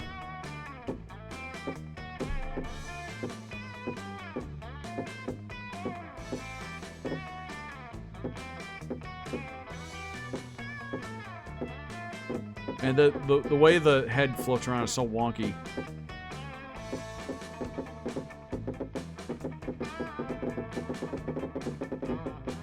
Robot. All right. Well, we haven't really conversed with the robot, so let's talk to them. Milo is doing their usual review of today's engagement with their Instagram posts, Calculester is peering at their phone interestedly.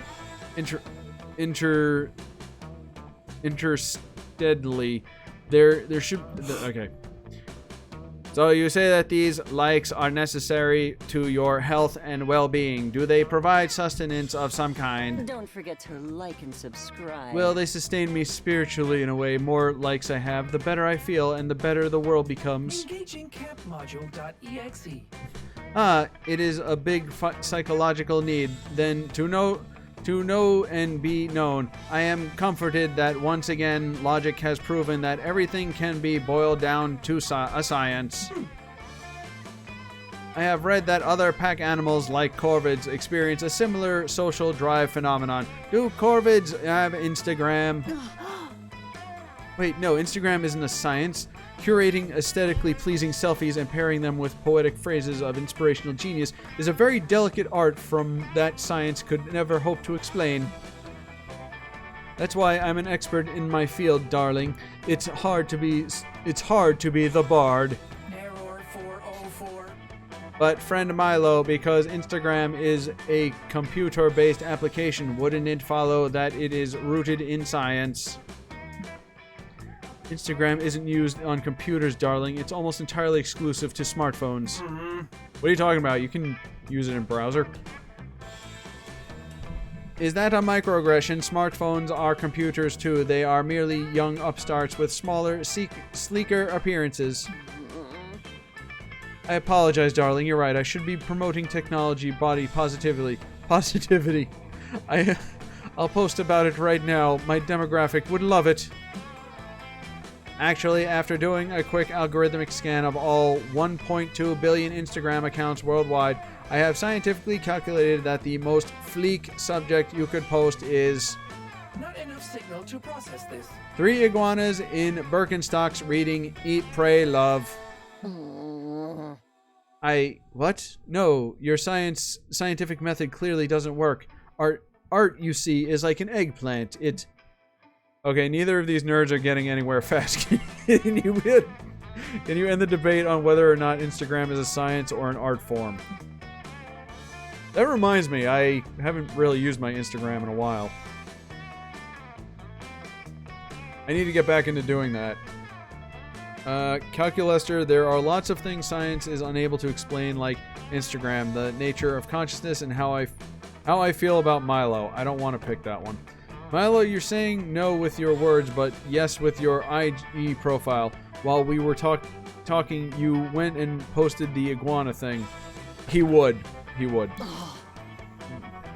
What? I don't know what you're talking about. Red Milo, even if you hide your phone from view, I can easily read your Instagram on my own interface and see that you posted the iguana picture with the caption, "Lol, so random." Right, well, you see, it's actually a funny story. A few years ago, I accidentally blinded a witch with my selfie camera flash, and she cursed me with forever popular hands. It forces me to post soon-to-be popular stuff without even noticing, so that's probably what happened. Friend Milo, my sensors are detecting microaggressions in your facial muscles that indicate you are microexpressions in your facial muscles that indicate you are telling an untruth. Huh? Would you believe that the story was actually a metaphor for the nature of pop culture? One moment, processing credibility request. No. Fine, you caught me, but just because this one particular post was good for engagement doesn't mean the whole of Instagram can be called a science. Oh, I am sorry. I do not mean to delegitimize your art form. Just because math and science can be applied to art does not negate its creative value. Back to basics. On the other hand, my data can help you grow your following. If you'd like, I can analyze demographics to see which pictures would scientifically appeal to them the most.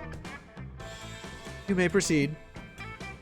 You and Calculator crunch the numbers and help Milo design posts about Joule pods that taste like straw.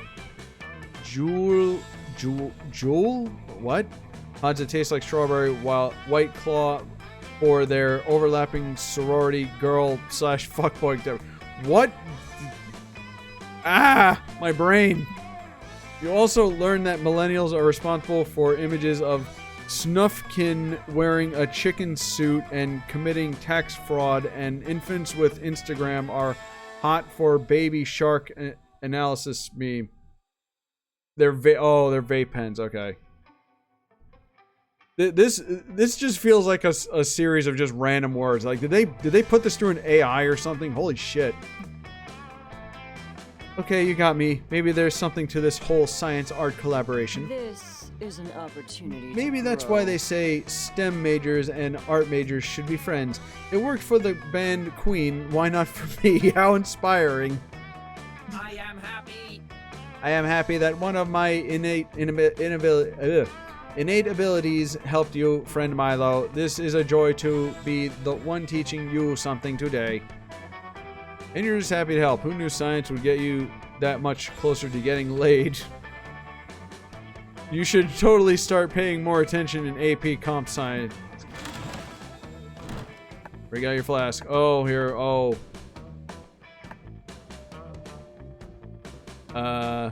Let's take a gamble this time. Ah, welcome, welcome. You new here? Don't fret. Let me explain how this works. Time for drinks, I guess. I'll prepare you a drink, the drink of the day. You may choose a drink that won, but if you are not interested, you're lucky. There's a mystery box with a second option. It could be better, it could be worse, but one thing is for sure, it will be mysterious. And these drinks, look, choose whichever one you want, but I'm not responsible for which one you put in your mouth. I'm a wizard trained. Yeah, okay. Get ready and good luck. Okay. Bloody Mary. Literally blood. What do you say? Will you take a drink of the day? Or would you prefer the mystery box? The mystery box could be anything. It could even be a box. Alright, should we take the drink or gamble our life away with the mystery box?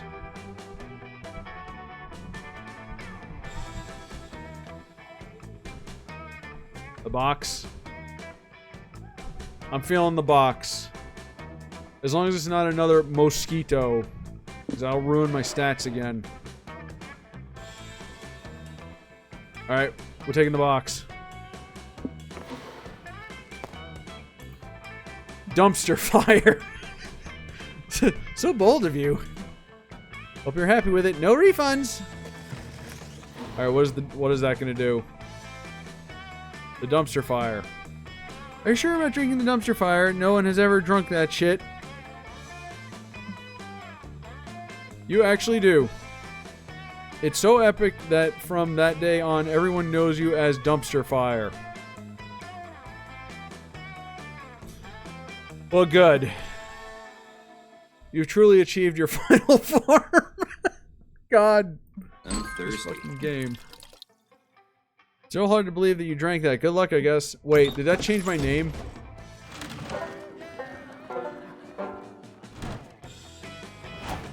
That literally that changes your name.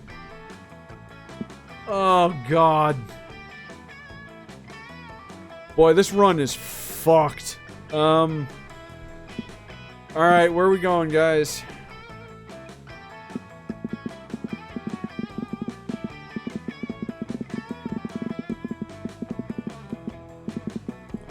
Where are we going? The dome, the manor. Alright, I tell you what, we'll go to the dome, and then we'll go to the manor in the evening.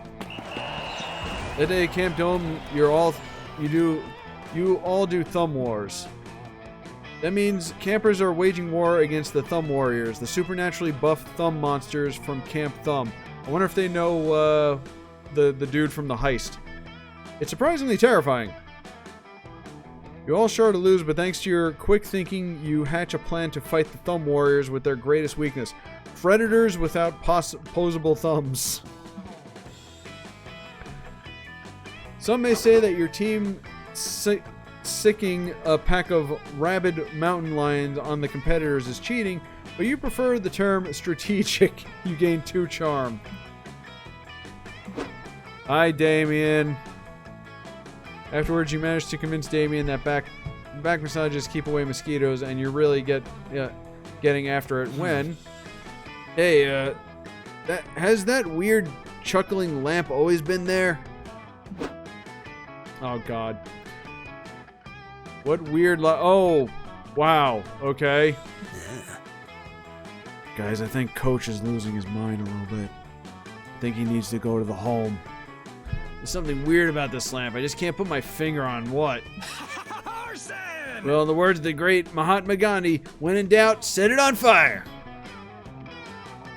You're pretty sure that's not what Gandhi said, and you tell Damien so.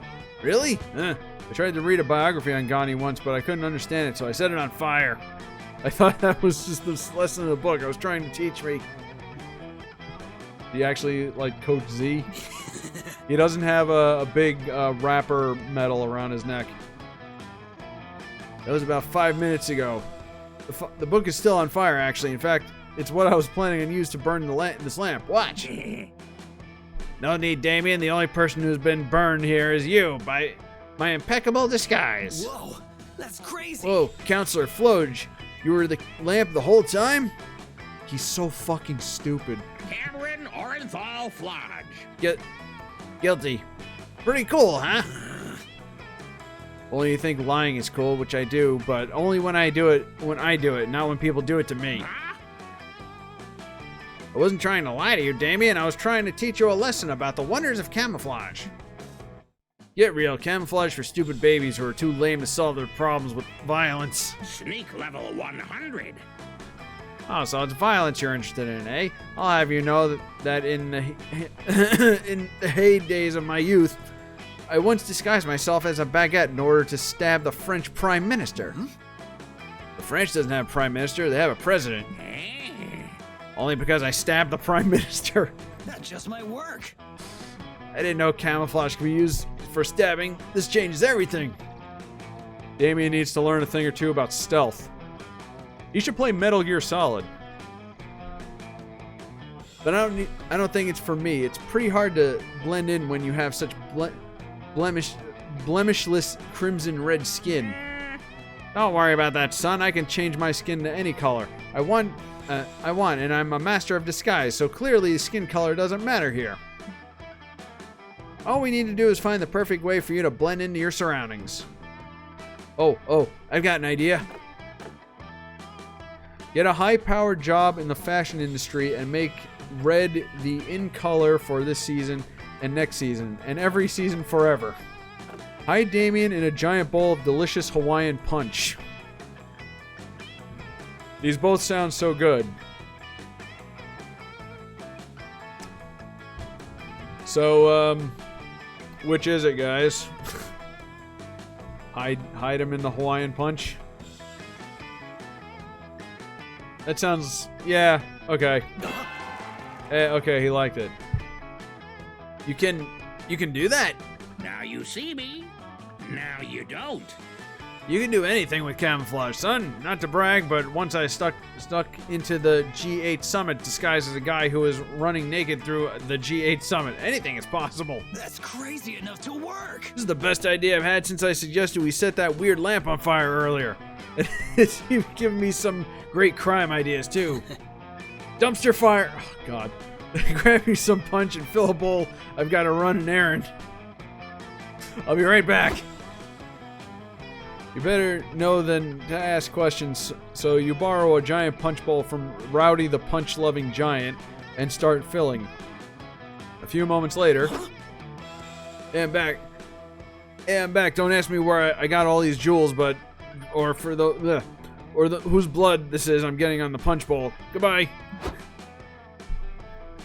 No sooner has Damien disappeared to the punch bowl than two cops come running into the camp, hot on his trail. Hey, you too, says one of the cops. Did you see an international jewel thief, murderous demon run this way? It's not me. Don't ask me, I'm just a lamp. You just shrug.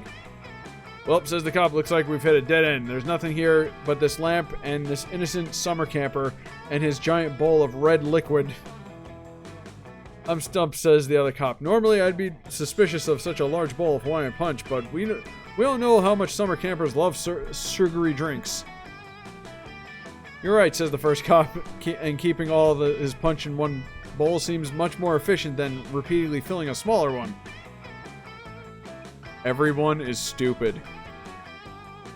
Still, says the second cop, we should probably at least feel around the bowl just to be safe. The second cop sticks his hand in the bowl and his hand comes out with a knife stuck through it. Whoa, whoa, Ted, says the other cop. That punch bowl to stab you? Seems like it, replies. It's probably some kind of marketing stunt made for the punch to seem more edgy. Kids these days with their Fortnite and violent punch.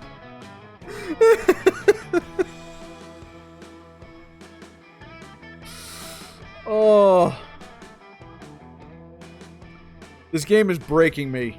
Like, this is way more insane than the first one. Okay. Oh, man.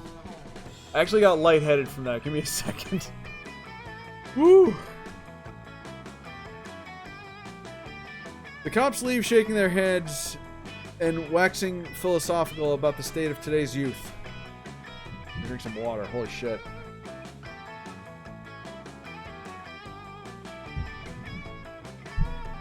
Whoa, you're a pro! That was incredible. You're a genius, Dumpster Fire. Now, if you excuse me, I have another errand to do. It's not long before you're reading a news article about a gigantic bowl of delicious wine and punch that was mysteriously delivered to the UN Security Council. Oh dear. You gain +2 boldness and +1 fun for your part in this. Jesus Christ. Ugh. I just want to chill. This game is weirdly exhausting. Okay. We'll go to the manor, because I said we'll go to the manor. That day in the haunted manor, you accidentally stumble upon a cult meeting in the hallway. The cultists are wearing terrifying black robes, standing over a bloodied body and chanting, "You try to flee," and one of them... chanting, "You try to flee, but one of them shoves a flyer in your hand. The ink burns your eyes to read, but you manage to find the words. New recruits get healthcare benefits with same-day sign-up. What? Sold! You gain a bunch of new cultist buddies, and your insurance covers spontaneous +2 boldness. Oh, cool. Boldness is still my weakest. You faintly hear what sounds like haunting classical music and murmured whispered, par for the course at the HM, but you hear a familiar anime scream. Ah!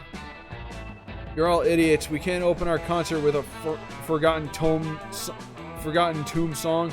They're not cool at all.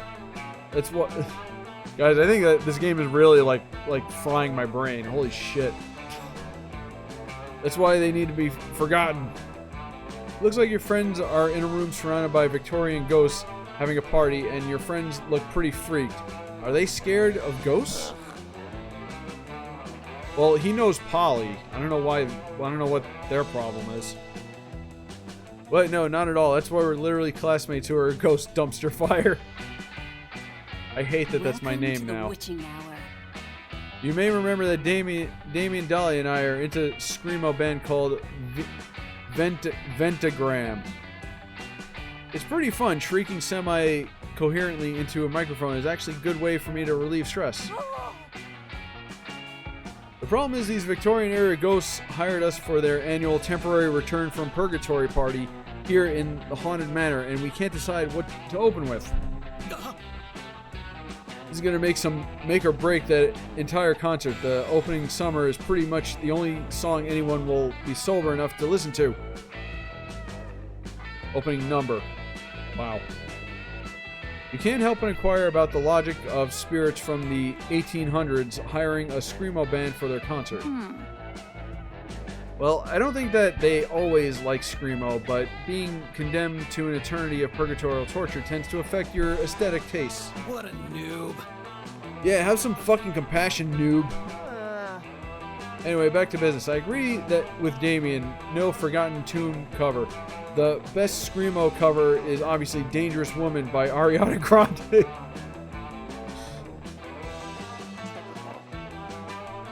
Dolly, just because you scream the lyrics to Ariana Grande's songs doesn't make them screamo. Fucking metal. Agreed. Let's do Your Makeup's Terrible by Alaska Thunderfuck.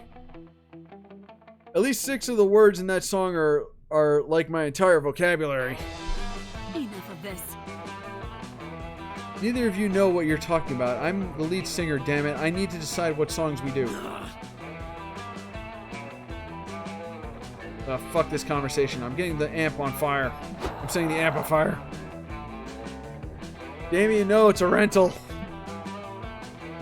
You better solve this argument before the ghost gets sick of your shit and start doing Victorian ghost things like throwing vases and huffing opium. Oh my god. Your friends are open. Your friends open the concert. What should your friends open the concert with? Alright. The best song to opening anything is an anime opening, and the best anime opening is without a doubt Cruel Angel's Thesis from Evangelion. Victorian ghosts are called that because they love Victoria Adams, aka Posh Spice. You should do screamo covers of Wannabe. Okay. Evangelion theme or Spice Girls? The choice of a decade, of a century, of a lifetime. We're going with Cruel Angel's Thesis, huh?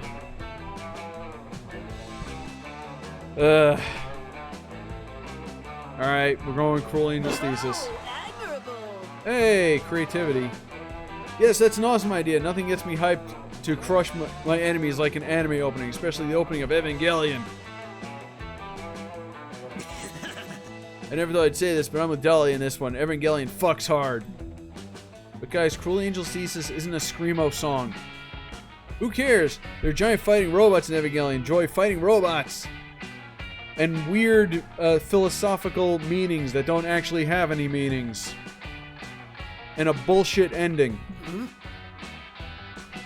Well, actually, I'm more into the whole sad yet insignificant insightful trip into existential dread and the crushing pressure of a boy endures from the high expectations of a parental figure. Brad. But also, yeah, giant fighting robots.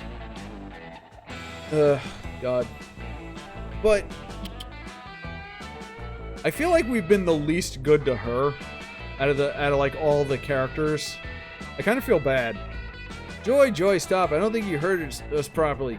Giant fighting robots. My goddess.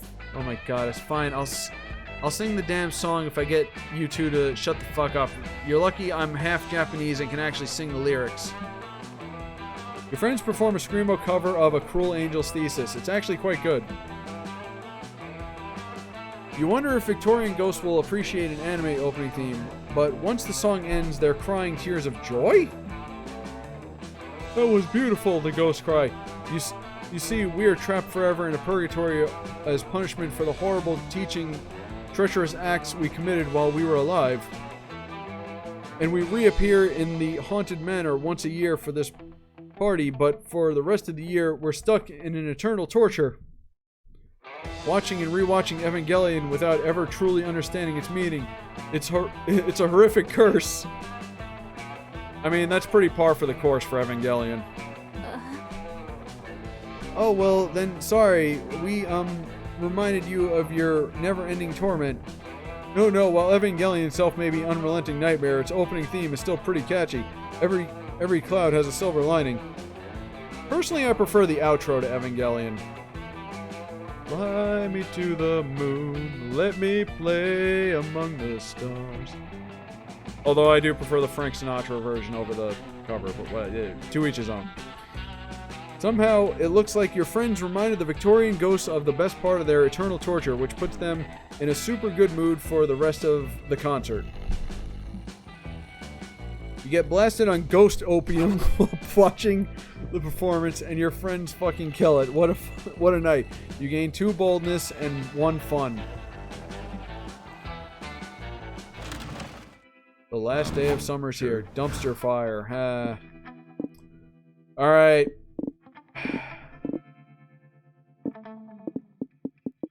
I mean, I apparently have been railroaded toward Damien. You just got a copyright claim. No! Should we just pick Damien, or should we try for someone else?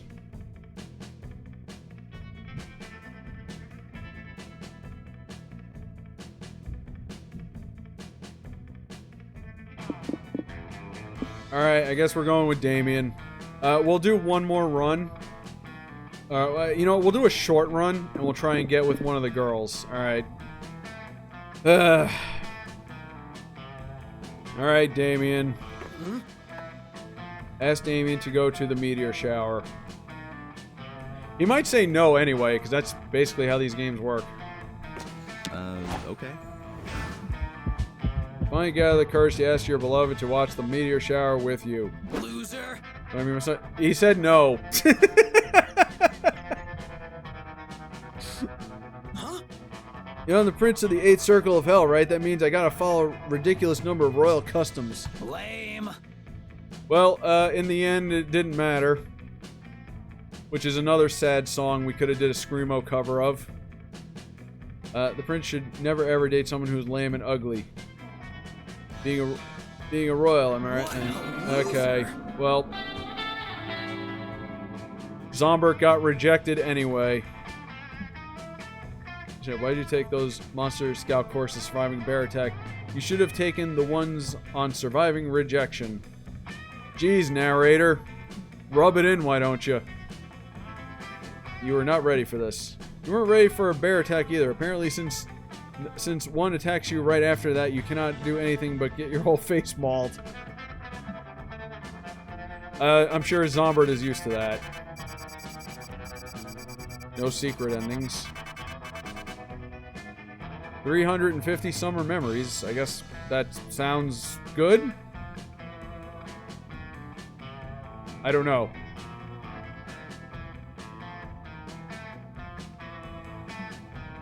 Before we knew it, those weeks were gone. It felt like a hot minute and felt like an entire lifetime. It sure did. The long game kind of sucks, man. That night, we all saw summer coming to an end. We all wondered what would come next for us. It felt like the end of something big. Little did we know life had many wonders and misadventures in store for us. Now I'm older and I can see it, how those years became the foundation of the mythology of our lives. Interesting choice of words there, buddy. Broken hearts turned tragedies sung for centuries. Wild nights became epic, treasured forever. Every kiss and every laugh is now a constellation we will always find while gazing into the starry night, no matter how many years go by. And Zombert doesn't get laid, as usual. Give a day, suppose my eyes ain't still there on that summer night, feeling like I just started living life. Well, we get to see the ending, I guess. With all my friends around that campfire. So young and unafraid, because we were monsters.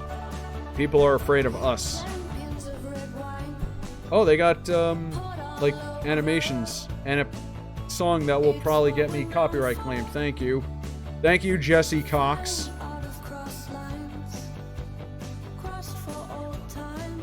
Oh, we didn't see those two. I wanted to date Polly again, or try to date Polly.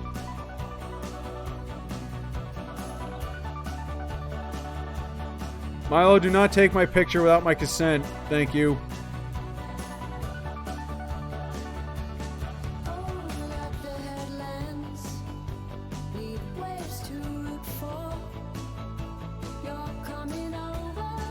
Look at all the characters we missed somehow.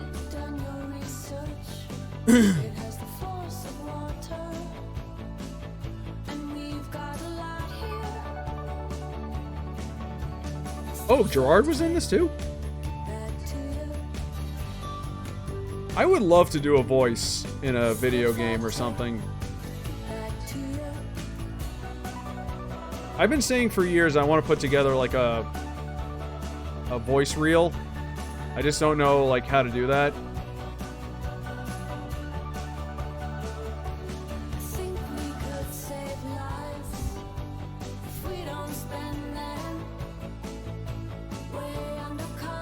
Didn't see them. Didn't see whatever that is.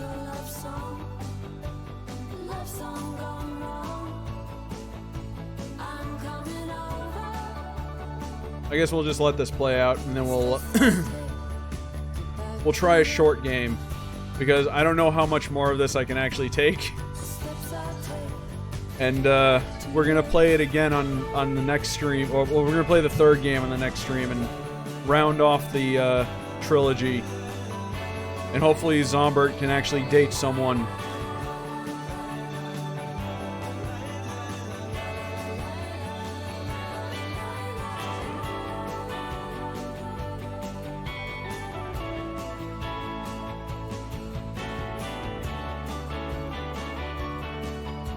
See, Damien needs to date the Fire Lady. They're perfect for each other. He doesn't need to be dating Zombert.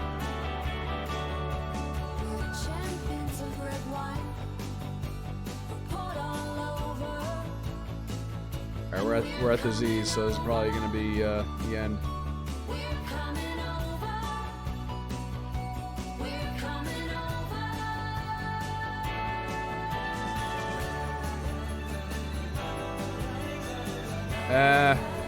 Everybody's friends.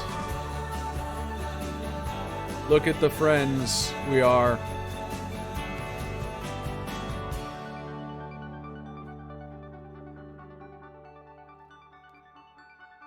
Thanks for playing. Alright. Alright, we're gonna try a short game. Unlocked Ko-Fi beats to relax. Okay. Meta shop, gallery. There's an online mode? What do you mean online?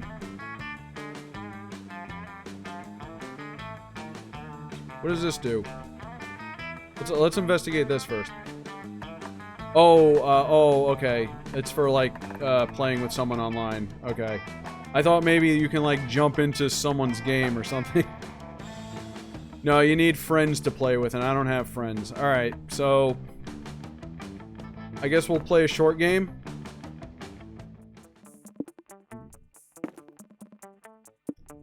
$30 That's all I can stomach at this point. We can skip over the dialogue.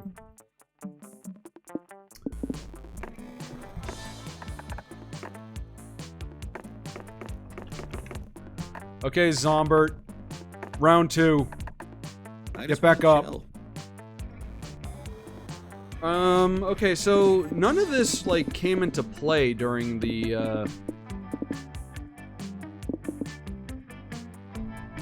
I mean, I guess I'll pick random again? Or maybe...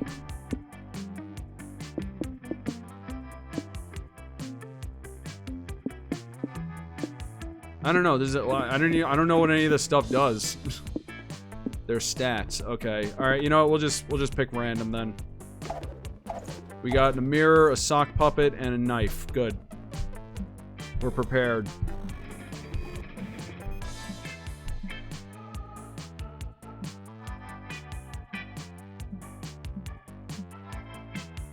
Yep. We know who they are. Okay. Break the ice by doing something unexpected on the bus. Okay, start a fire is going to be Damien. We're not going to pick that. Perform a magic trick. Ride the bus to victory. Play dead. Just press the skip button until this shit starts. I like that answer. Make sure the bus is happy.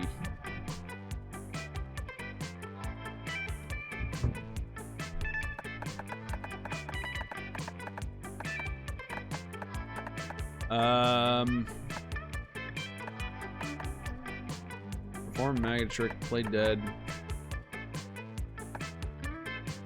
I feel like ride the bus to victory is gonna be the gamer girl or whatever.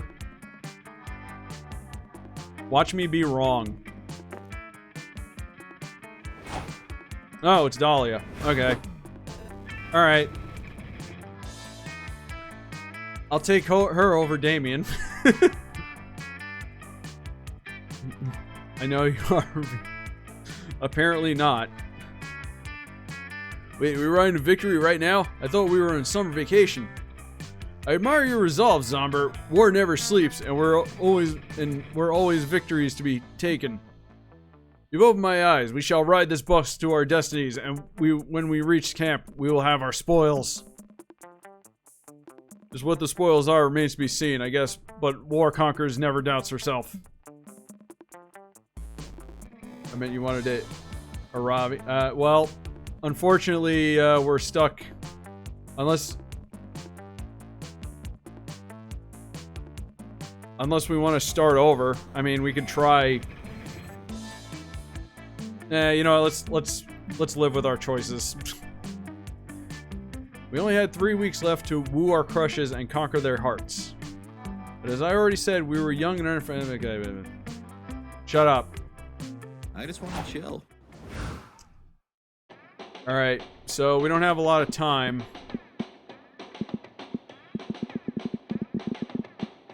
Where are we going?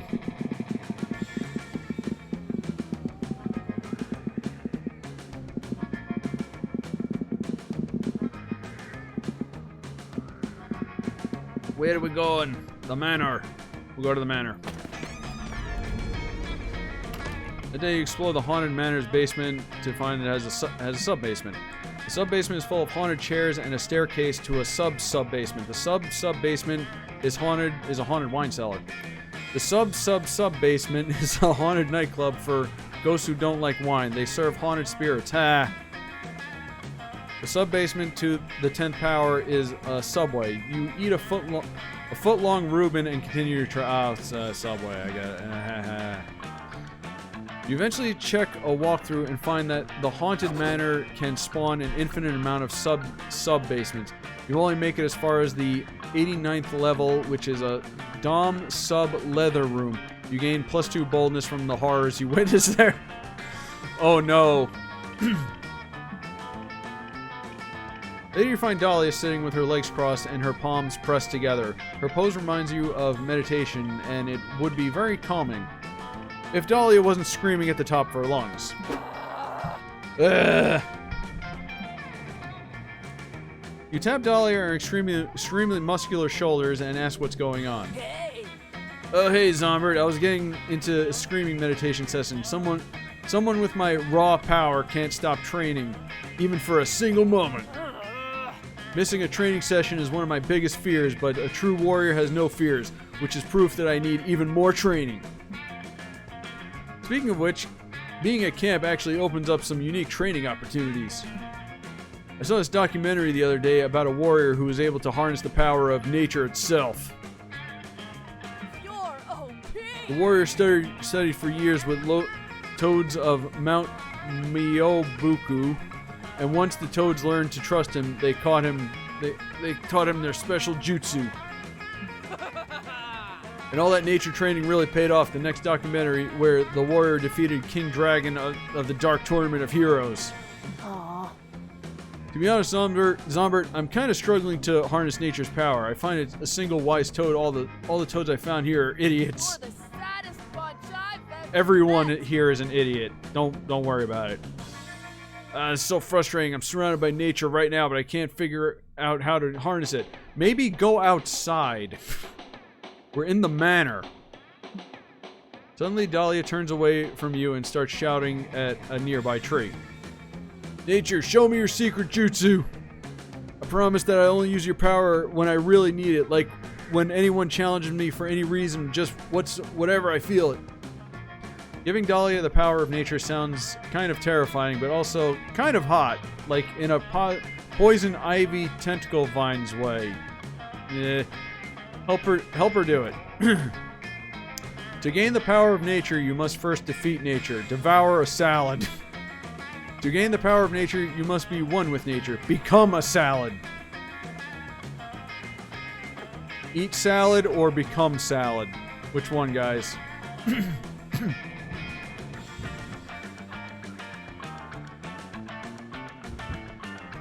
Eat salad, become salad, eat salad. Okay, 2 people say eat salad.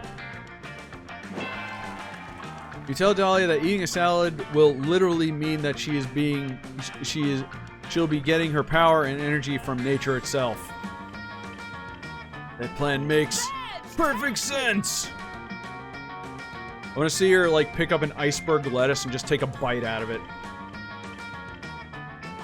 It's exactly what I've been doing with arsenic for years. Every day I eat a little bit of arsenic in the hopes that becoming as powerful as arsenic. Instead, I think it's slowly killing me. It didn't work exactly as planned, but I still have super strong immunity to arsenic. That's not nothing. And since nature and arsenic are basically the same thing, if I eat salad every day, I'll become immune to nature.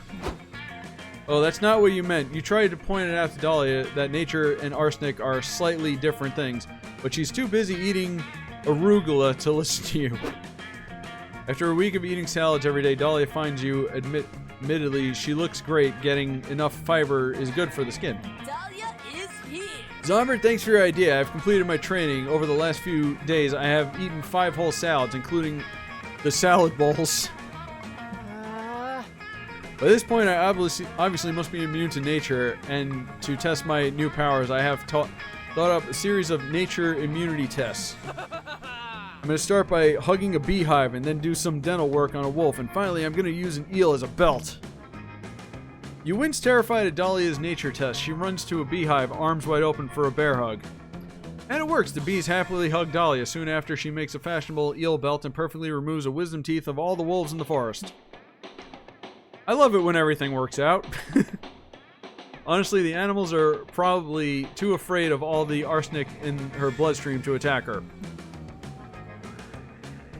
Wow, I'm freaking immune to nature. With my new powers, all my plants and animals in the forest shall bend to my will and join my army of demons.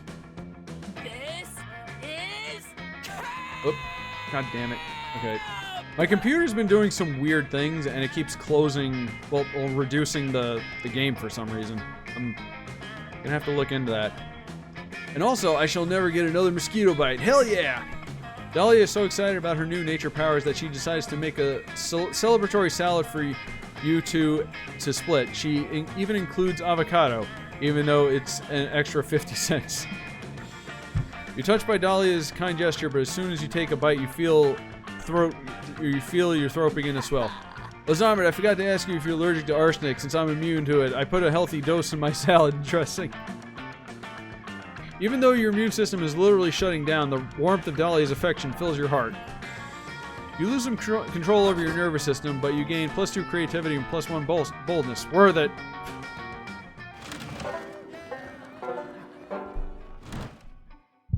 So many choices. Alright, that was the manor. Where should we go next? The dome?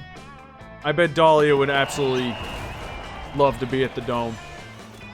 That day, the camp dome, you're doing some classic battle royale. Lots of fun and murder. You've cornered another player who begs you to spare her life. You decide to spare her life, but you get shot. But you still shoot an arrow in her spleen. Little known fact: people store excess charm in their spleen. Okay, she starts bleeding charm. You gain +2 charm, and drink it. It refreshes you and makes your skin clearer. You're on a team with Joy and Dahlia playing Camp Dome Classic. Capture the flag from the jaws of a hungry kraken. Dahlia's having a blast, but Joy seems completely uninterested. hey. She's not the sporty type. She's the reedy type.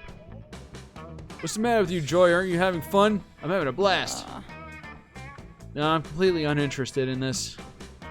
Wow, cool, thanks. Do you assholes need a narrator or not?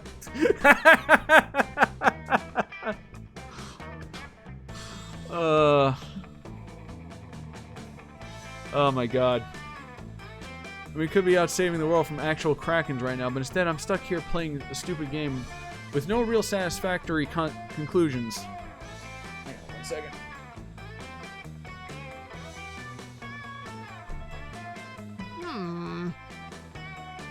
What are you talking about? There's satisfaction in winning. As fellow Coven members, I can't allow myself to win this game without your full support and happiness. You are not in the coven. Dahlia, we have been over this. You are not You are not, nor have you ever been, a member of the... It is I, Ah. Dimitri. Who are you? The Coven, you say? Dimitri, what the hell are you doing here? Wouldn't you like to know, my beautiful black lotus flower? Yeah, I would like to know. That's why I asked. You want to skip ahead of my villainous monologue, I see. But you know how much I hate to rush through the foreplay. Your power is admirable. Well, regardless, I've joined Camp Rival Camp so that I may finally vanquish the Coven leader once and for all, while you are alone and distracted. The joys of making s'mores and singing songs and kayaking under the blistering, delightful sun are quite taxing on my brooding exterior. But such crosses must I bear. I'm here to save the day. Okay, to be honest, I got pretty bored and stopped listening like 6 sentences ago. But if you're a villain of the Coven, Broody McNot Liam, then you're a villain of mine. Dahlia, stop, for the goddess' sake. You're not a witch. You don't even have any magic. I sure do. Sure I do. Watch this. Dahlia uppercuts Dimitri right in the jaw. She's tattooed the word magic across her knuckles. Wow, look, I understand that you're new here, so let me explain. Coven X Dimitri fights begin with long dramatic monologues laden with sexually frustrated undertones, then... Can do! She punches him with her other fist, which she apparently also tattooed the words sexually frustrated undertones.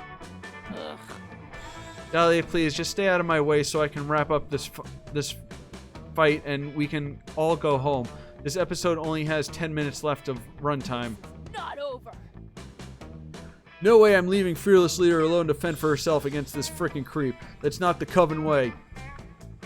Well, it seems the two girls have the same end goal but can't compromise on how to get there, so maybe you can come up with a way to help them be more in sync. Force them to play DDR until they synchronize their movements. Give them the Wonder Twins magic ring so they can sync up their powers.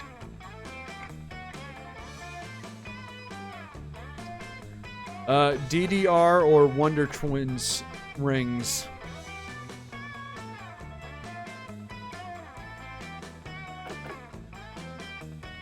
The rings.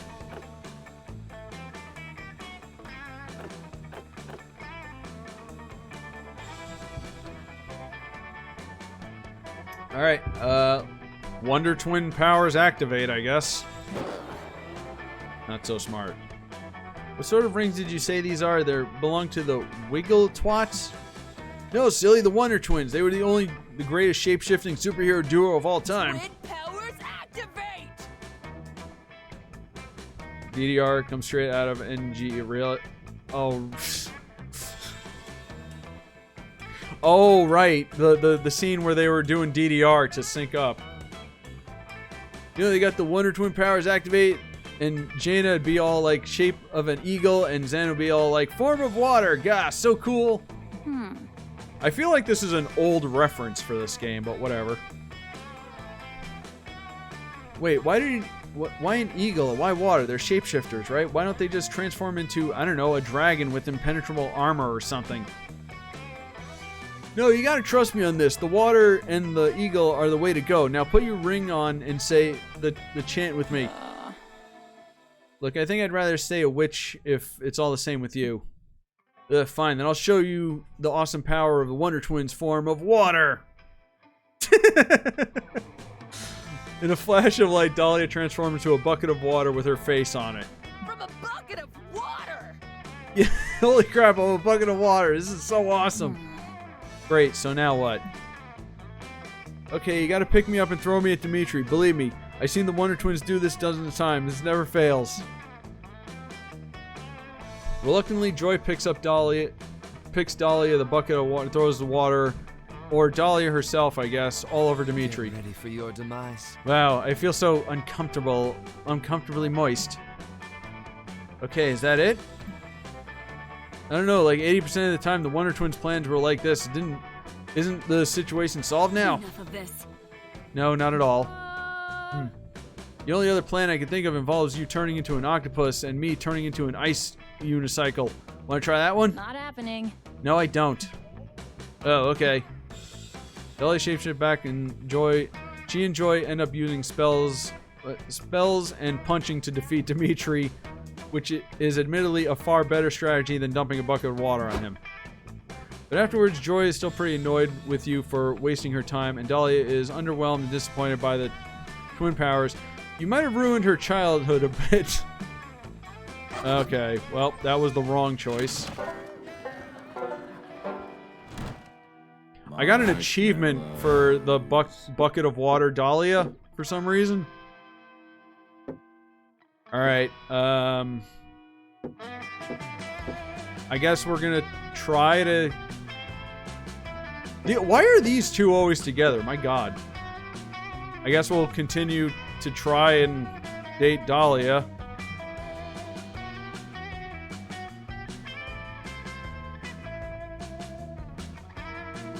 Okay, sorry, I got a message on my phone. Alright.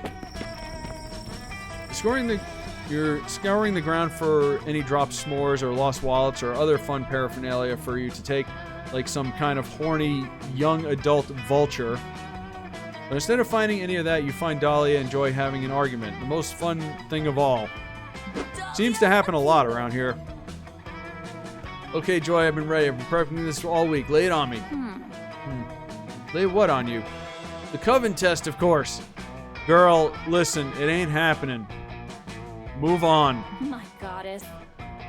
Oh, Hecate, help me. I know I'm gonna regret asking this, but what the hell is the Coven test?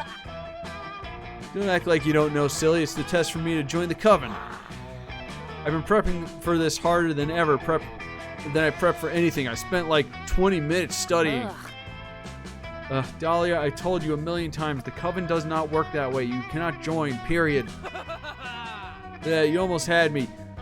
You almost had me there, Joy, but I know better. This is the final part of the test where you test my will and resilience in the face of adversity. Critical hit!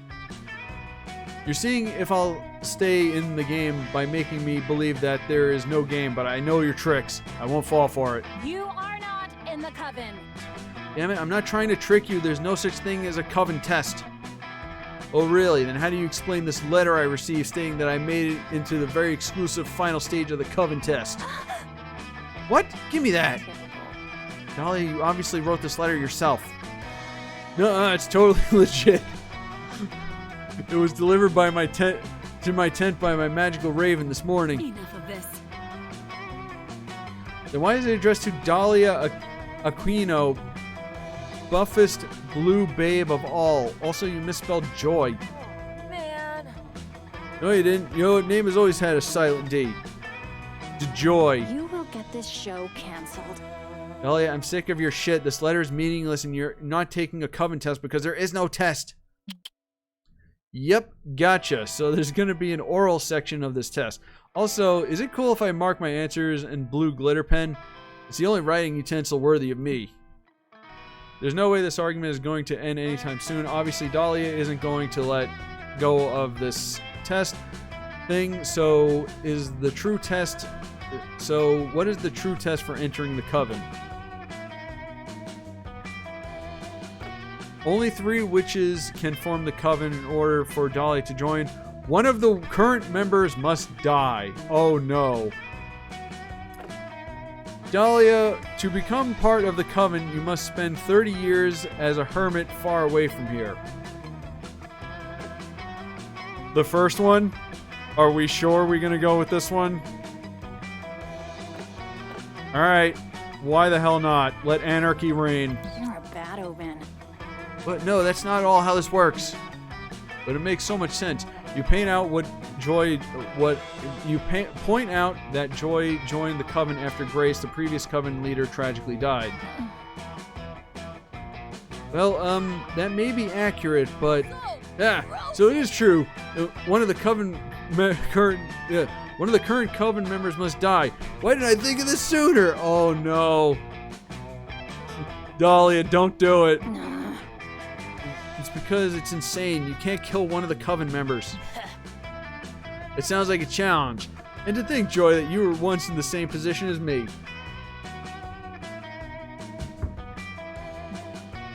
What position? This is a takeover. Why, the position to kill a Coven member, of course. I bet it all went down just like this. You went to summer camp, met Grace, begged her endlessly to let you join. You couldn't possibly be further off. And I bet you forged some convincing papers saying that it was time for you to take your Coven test, and Grace was totally fooled, and then blam, you clocked that bitch and became a Coven leader. Dahlia, no, it's not that simple.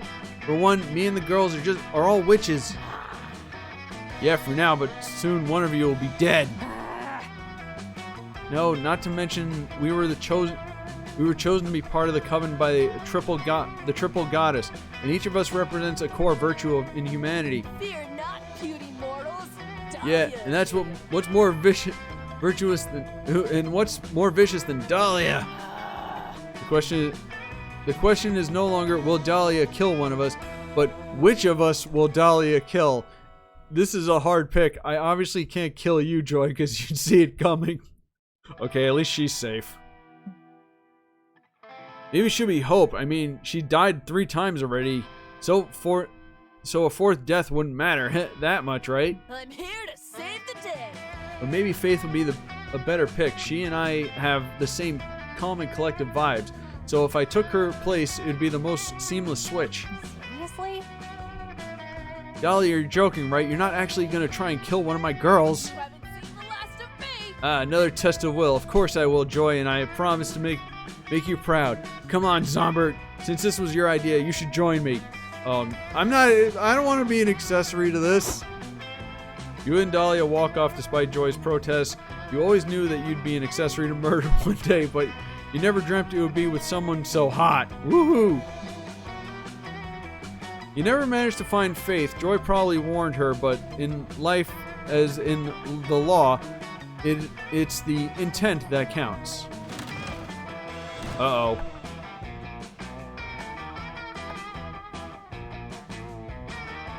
Alright, should we gamble or should we skills?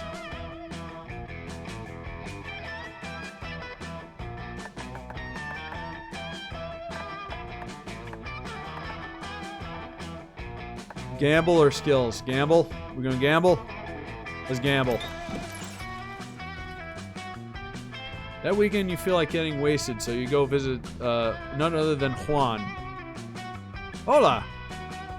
You know, when I started making magical drinks, I never thought people would actually come to drink them.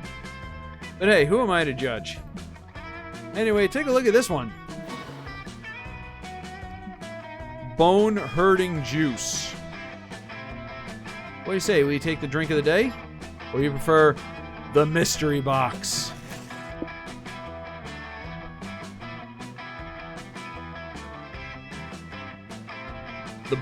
The bone hurting juice or the mystery box, guys?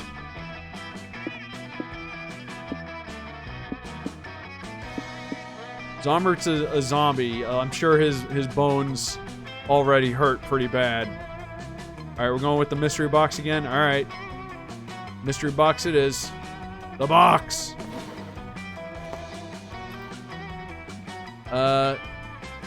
Tequila Moonrise.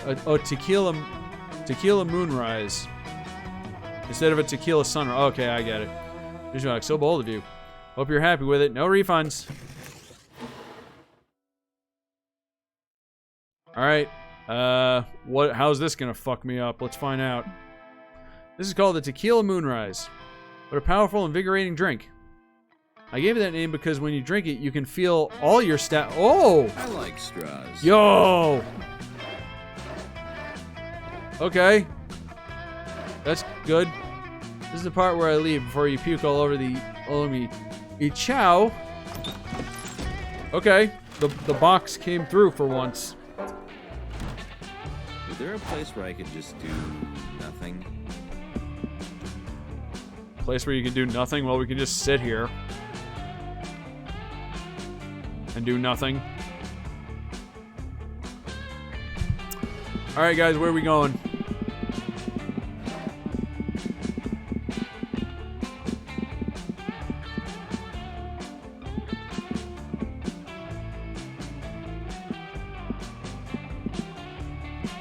The lake. All right. To the lake. You decide to relax in the lake for a bit. Camp Spooky gets pretty crazy, so it's nice to just float in the water and chill. You end up falling asleep and wake up to realize you've floated halfway across the lake straight into a crab rave. The crabs are just as confused as you are, but they invite you to rave with them, and their party is surprisingly popping. You gain 1 invite to the next crab rave and 2 plun. Okay. Get to meet the crabs. You spot Aravi, Dahlia, and Calculester, but none of them are making out with you. This is an emergency.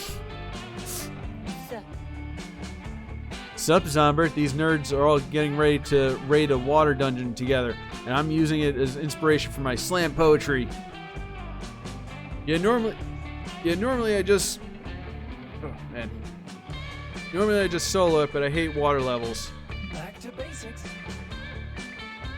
Speaking of water, I think I want to go get some water real quick. I'll be right back, guys. So, let me just, there it is, okay. Be right back. I'm just gonna get some water real quick.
Okay, I'm back. Nope. That's the wrong thing. That's an old graphic. Why do I still have that up? Man, you know, this game is like weirdly exhausting. I think it's just there's just so much reading and so much reading of just the weirdest, most bizarre stuff like you could think of. Yeah, I think regardless of whether or not Zombert gets laid in this run, I think we're gonna end it after this one because my God. All right. What were we doing? Oh,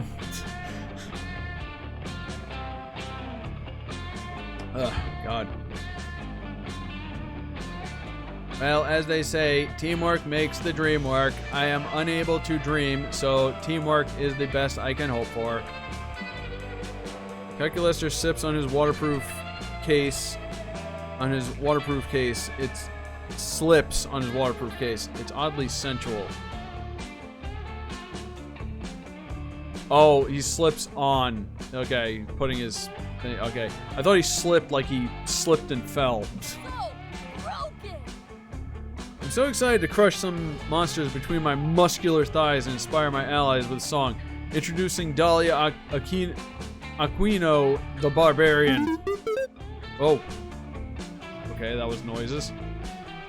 I will be coming along as the party accountant. The IRS has very strict reporting guidelines for dungeoneering income.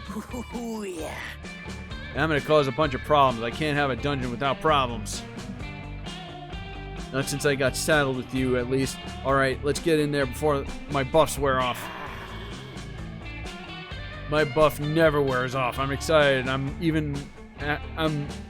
may even have to get naked at some point for tactical reasons.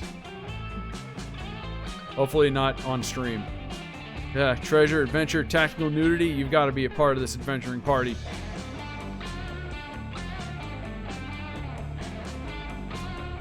But they've already got such a strong crew. What role could you possibly fill in this water dungeon? Every party needs a CPO, Chief of Puzzle Officer. What's a dungeon without a dominatrix? Second choice? Okay. Oh, excellent idea, Zombert. That latex armor seems very waterproof. You're OP. Oh, have you always been this terrifyingly attractive? Oh, she likes it. That whip looks like it's got good DPS. This will be fun. She's shy. But what are you waiting for, Zombert? Let's get in there and top some creeps. You don't need to be told twice. You stride into the water dungeon, stilettos clicking on the stone tiles, and demand the water goblins worship you. Finally, I get some respect around here. The goblins cower, blushing. We're sorry for all those travelers we've devoured. We've been so naughty. You magnanimously allow them to carry you to the boss room on their backs like the bad little horsies they are. Oh, Jesus Christ. Nice work, Zombert, but King Clamwad won't be so easy. He's a battle-hardened veteran who... Oh. Wait, how'd you tie him up so fast? He tied himself up. Being king is such exhausting work, always making decisions. He couldn't wait to have someone else take control for a change. You shock his nipples with a car battery. Oh no. This game just got real weird. How'd you know he was weak to electric damage? Oh, admirable. Oh man. Oh, I need a minute.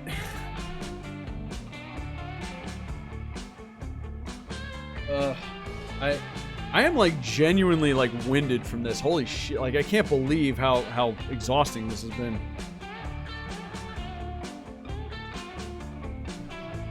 I'm sure, yes, I'm leaning back in my chair. I wish I could just do the stream like this.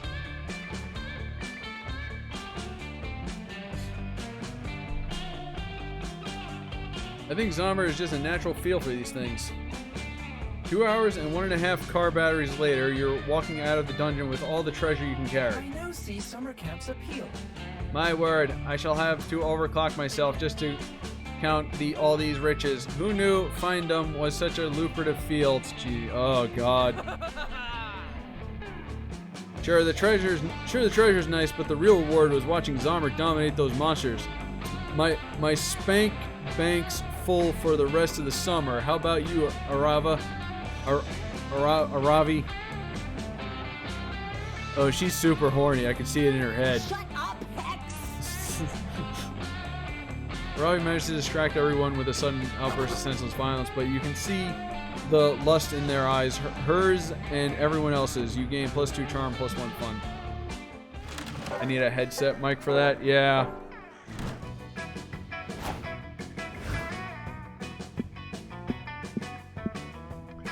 Alright, now where are we going?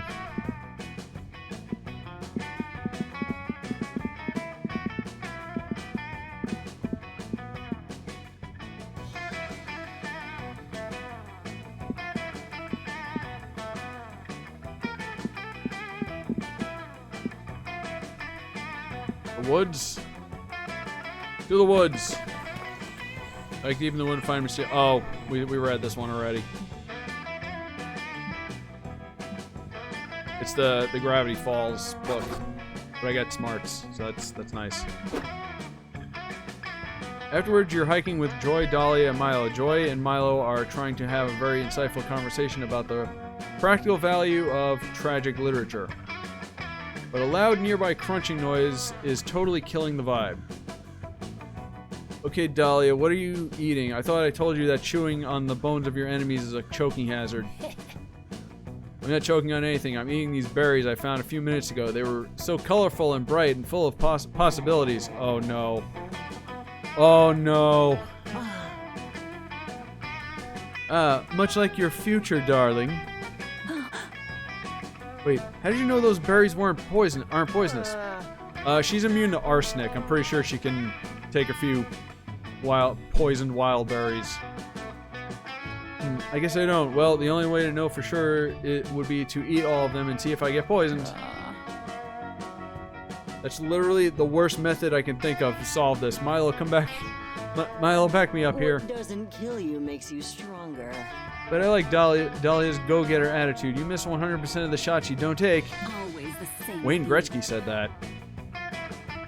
You're both hopeless. I guess I'll just save the day again. Off the clock, might I add. Hey, the real profit is knowing you did the right thing. Just let me... I actually don't know if these are poisonous either. Well, this is awkward. Does anyone have any ideas on how to identify these?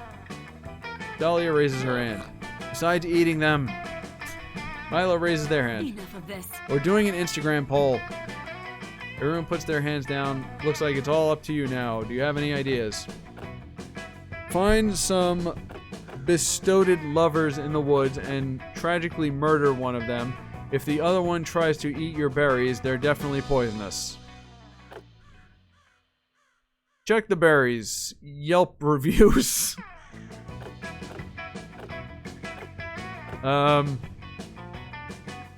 Murder or Yelp review?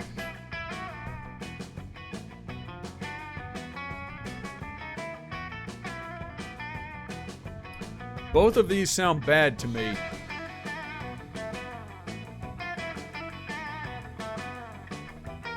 Which one are we doing? The first one? Alright. Looks like murder's back on the menu, boys. Honestly? Are you sure? I don't feel super comfortable just murdering some random innocent stranger in the woods. Nah, Joy doesn't understand. Bestowed lovers are the worst. You follow the sound of melodramatic keening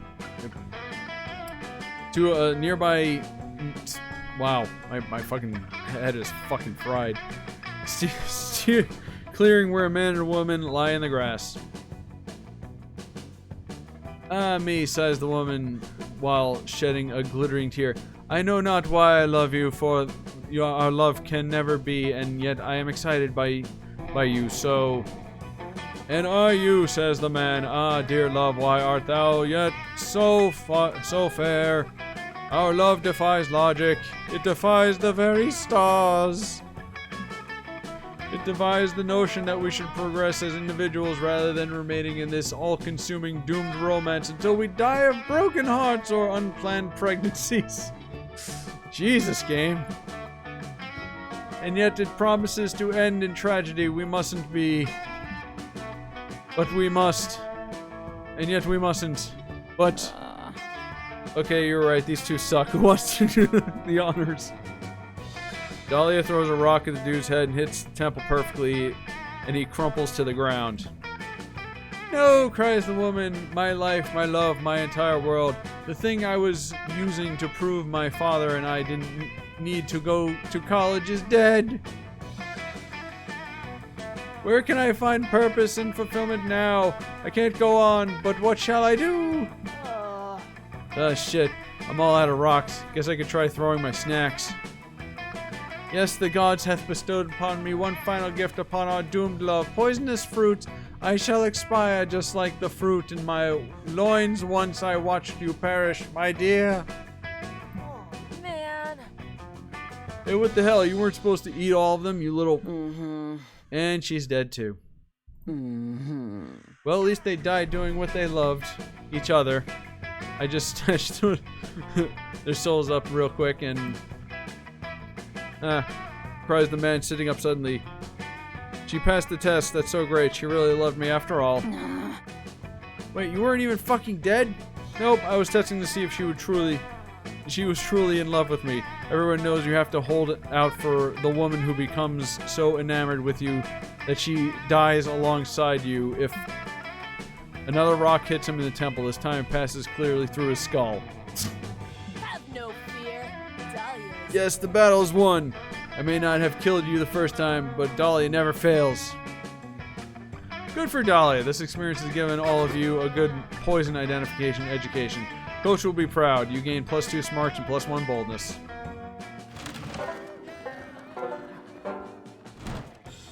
Alright. Marshmallows.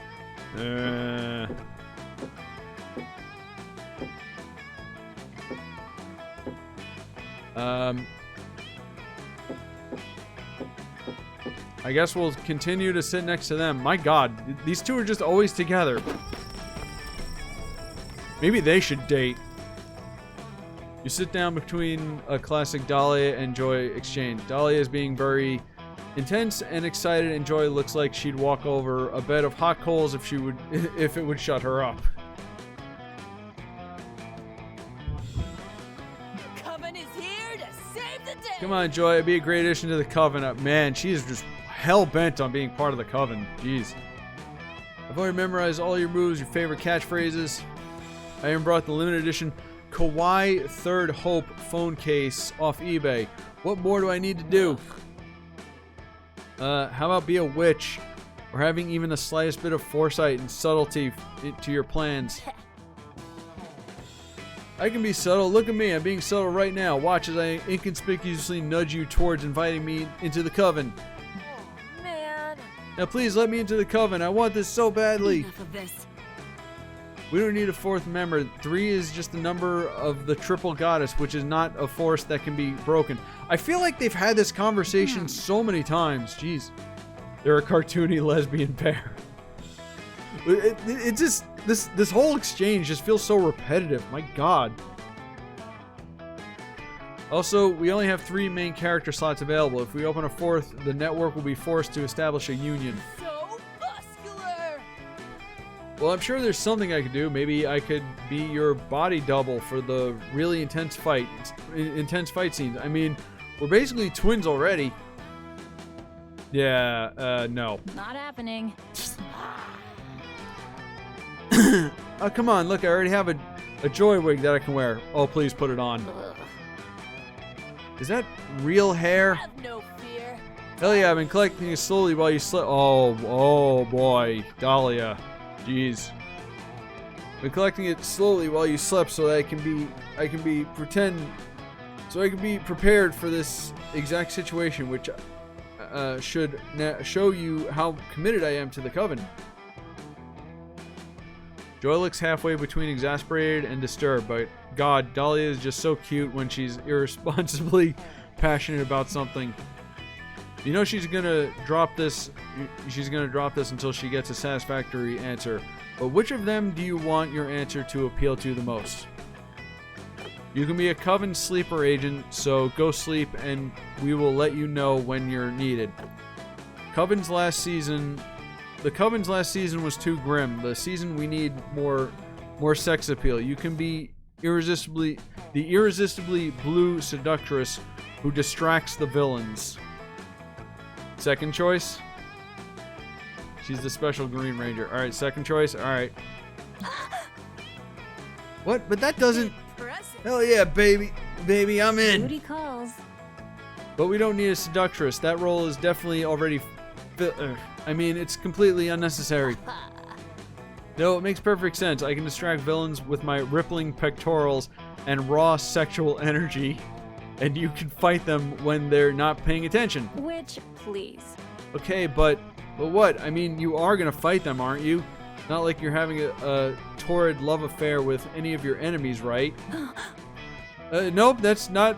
Nope, what are you talking about? That'd be crazy. No way. Some space for Dahlia. Okay, good. Now let's talk some important stuff here. I respect Dimitri, and he's got decent abs, but your relationship probably can't go anywhere beyond platonic. So what do you think the odds are of you convincing that sexy purple gummy bear Liam to be your enemy again? 50%? 80%? Coven is here to save the day. I mean, I can burn his house down and leave a note saying that the Coven did it if necessary. Anything for the cause. Joy giggles nervously while Dahlia babbles on about statistics and arson. Hey, maybe if you burn Joy's house down, there's a 100% chance Dahlia will seduce you, just saying. Alright, drinks. I guess we're gambling again. Alright. Alright, let's move this along.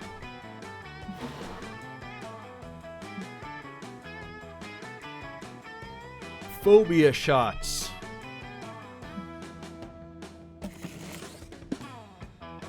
Alright, are we gonna try the drink or take the box again?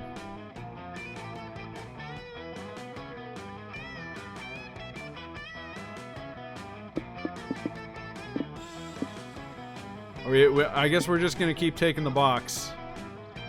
Alright. The box! What's in the box? What is that? Average? Mystery box, so bold of you.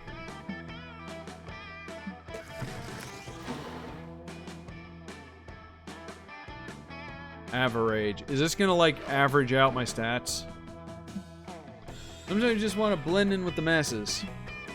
Not me, I love to stand out. But in any case, for those moments I've created this, the average. It'll average, okay. This might be bad. Maybe one day being average will be being the new cool. Who knows? I like straws. I'm all 9s now. This is the part where I leave before you puke all over. Yeah.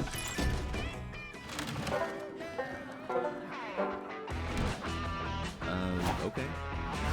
All right. Where are we going now?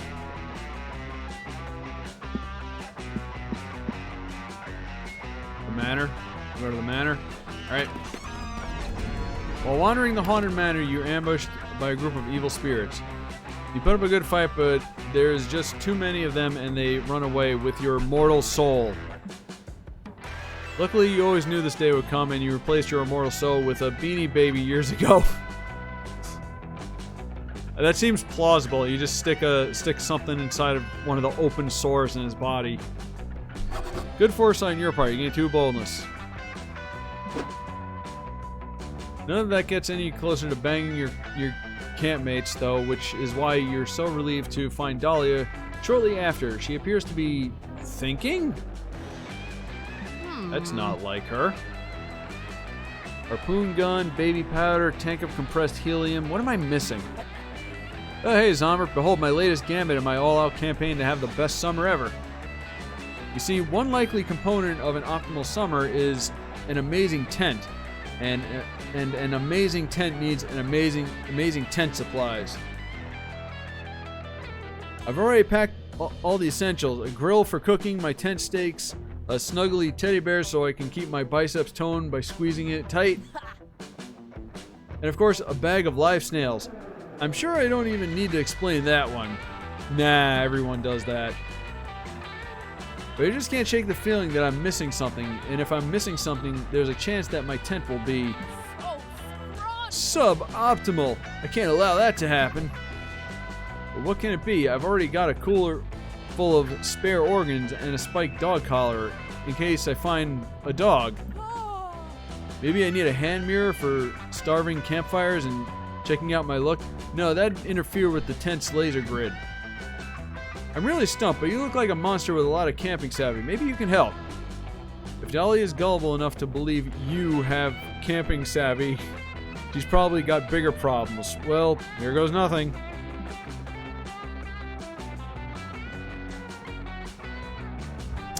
No one ever thinks about the tent's well-being. Bring a tent for the tent in case the tent gets cold. Everyone knows a survival setup isn't complete without someone to share it with. Second choice, huh? That seems like it would get us closer. Oh, admirable. That's a fantastic idea. I can't believe I didn't think of that sooner.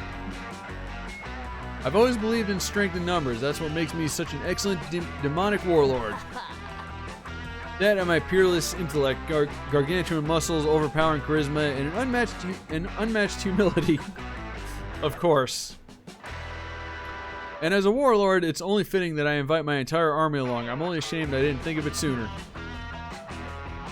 They've always been with me, fighting by my side, rubbing sentient oils onto my sore muscles, fighting by my side, rubbing sentient. They've always been with me, fighting by my side, rubbing scented oils into my sore muscles, fighting by my side, sending it. Okay, she repeated. Oh, you can come too, I suppose. It was your idea after all, and it's a good lead, and a good leader rewards sage advice. Dang, you were kind of hoping Dolly would just invite you and go go sexy camping, but this is fine. You guess. When Dahlia's warriors arrive, though, you realize that they're all super hot. Score! You spend an awesome evening hiking through the woods, forming a sensual massage train and giggling about Dahlia's secret fetishes after she falls asleep. Oh my god, I don't want to know. Man, these warriors really have the hottest goss about Dahlia. You feel like you know her a whole lot on a new hope. This is actually looking possibly good. Dare I say successful? Plus, they totally teach you about how to open beer with your eye socket. Nice. You need boldness and fun. I just want to chill. Alright, this is the last one, so where are we going now? We gotta make this a good one. The manor again? Okay, back to the manor. In the Hunter Manor, you accidentally stumble upon a cult meeting in the hallway. Close where? Oh, we read this one already. And more boldness. Later at night, you get all gussed up for your date with Dahlia. She said she had some intense physical activities planned. Ooga! It's not going to be what we think it is it? However, when you go find her, you're surprised to see her surrounded by a horde of demonic soldiers. Oh, hey, Zombert, listen, I've got bad news. I forgot I volunteered to army sit my buddy General Zaxar's hellish armies tonight. Sorry, I can't dodge this responsibility, but I'll make it up to you. Maybe you could help me watch them tonight. Right, now I'm cooking them a nutritious meal of gruel and enemy blood formula. We couldn't get the fresh stuff on such short notice, but this powder substitute is pretty... As she's speaking, one of the soldiers pulls meekly on Dahlia's sleeve. Miss General Aquino? He says, I gotta go potty. You're unsuited for the I told you all to go before you left hell. Fine. Anyone who has to come with me and bring a trowel to bury your poop. Oh boy. Oh, my head's spinning again. This game might actually kill me. Dumber, maybe you can figure out a way to entertain the little war machines while I'm gone. Then we might be able to spend some time alone together.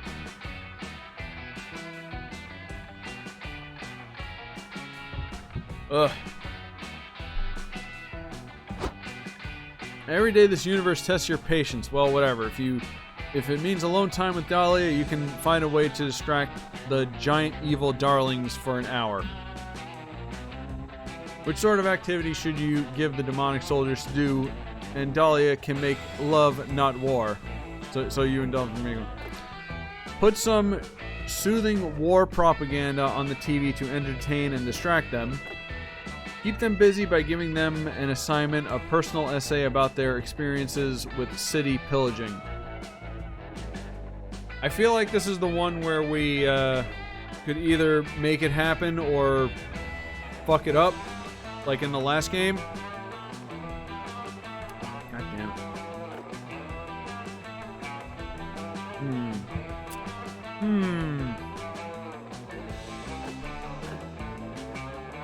Propaganda. You're looking at.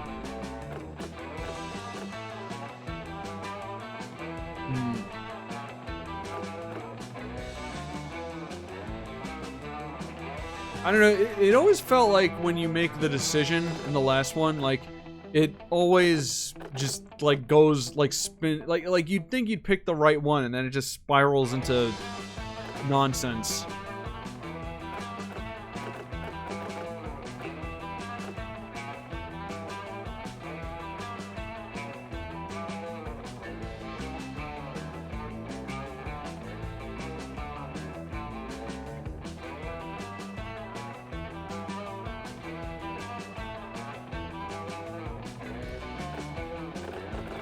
Oh, you're gonna look it up?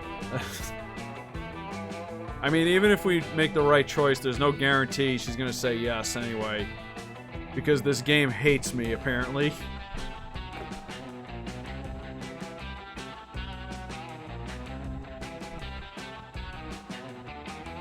First choice is fun, and the second choice is smart. Well... I would imagine fun for Dahlia, right? Fun? She likes fun, right?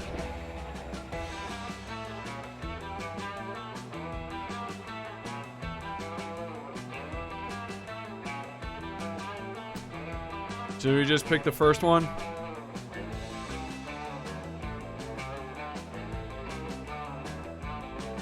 Like boldness and charm.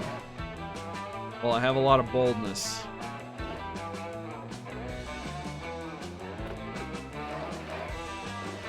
Charm could be better, but unfortunately we can't do anything about that now.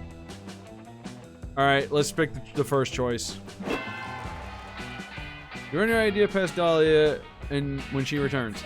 Hey, not bad. Let's go check out the camp storage cabin. I think I saw some old propaganda VHS tapes last time I was in there. You two head over to check out the old storage cabin for some materials.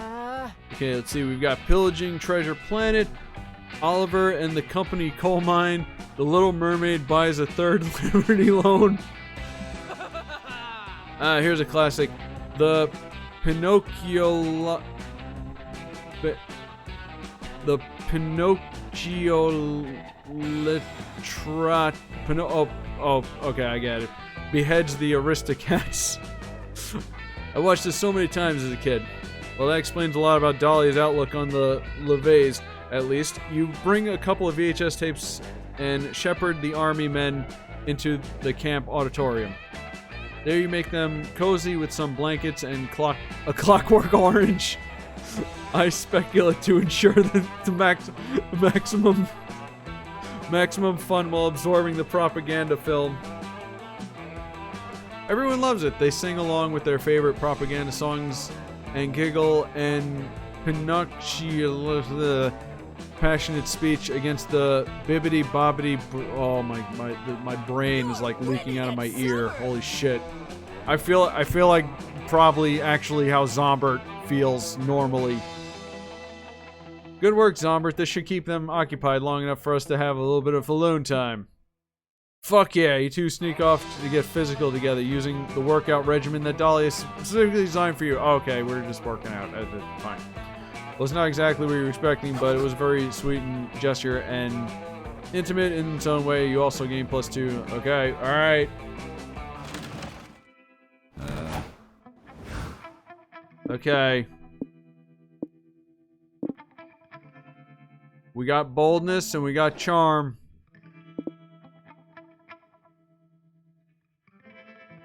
Oh boy. Let's see what happens. Come on, Zombert, you can do it. Okay. You encourage to ask your beloved to watch the meteor shower with you. Oh, come on! What do you want from me? Oh, see, this is a clever strategy to help me look weak. Oh, fuck off. Fuck off, Monster Prom.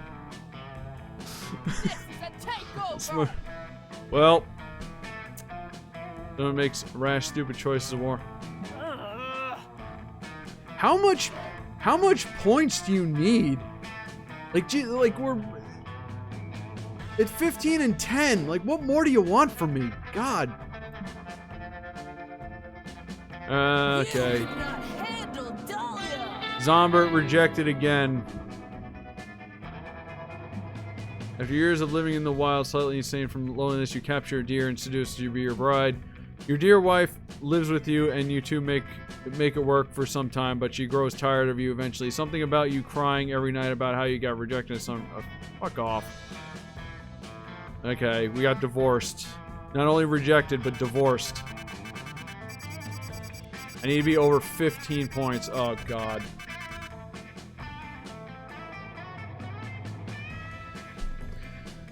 Well.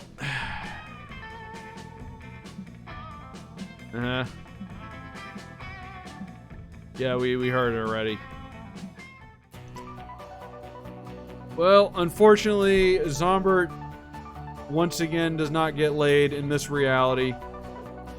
How much is this game? I don't remember. I bought it like earlier this year. I think I bought the bundle of all three. It's okay, guys. We have one more game. And one... Thank you, Rich. We have one more game. And one more shot for Zombert to find happiness / true love / get laid.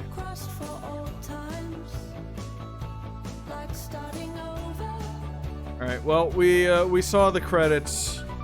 So, we're just gonna skip. There we go. You just unlock the Flask Genie. What does that mean? Just unlocked poison. Cool. Monster Bundle is third. I might have gotten it on sale. I don't remember. I bought it way back in February because I played the first game for Valentine's Day.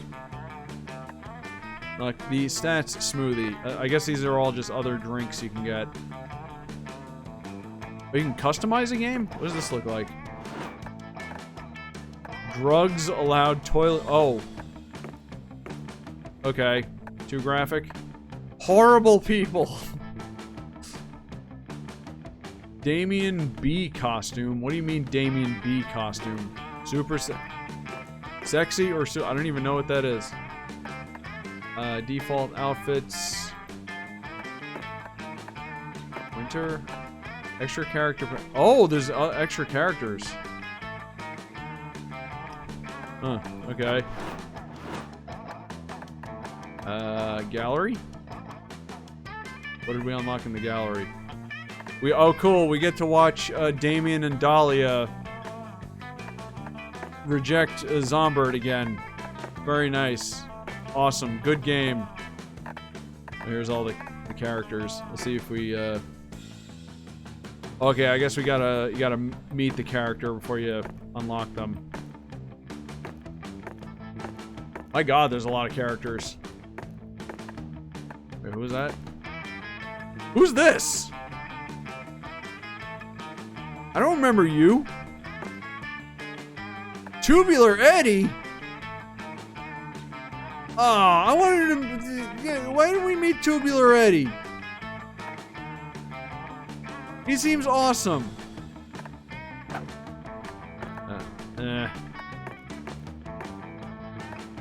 Items, credits, concept art, got nothing, special stuff. Event checklist. Okay, I guess this is like all the things. Holy shit, there's so much to do in this game. Oh my god. I'm only gnarly, not tubular. No! Okay, well, I've had as much of this as my brain can handle.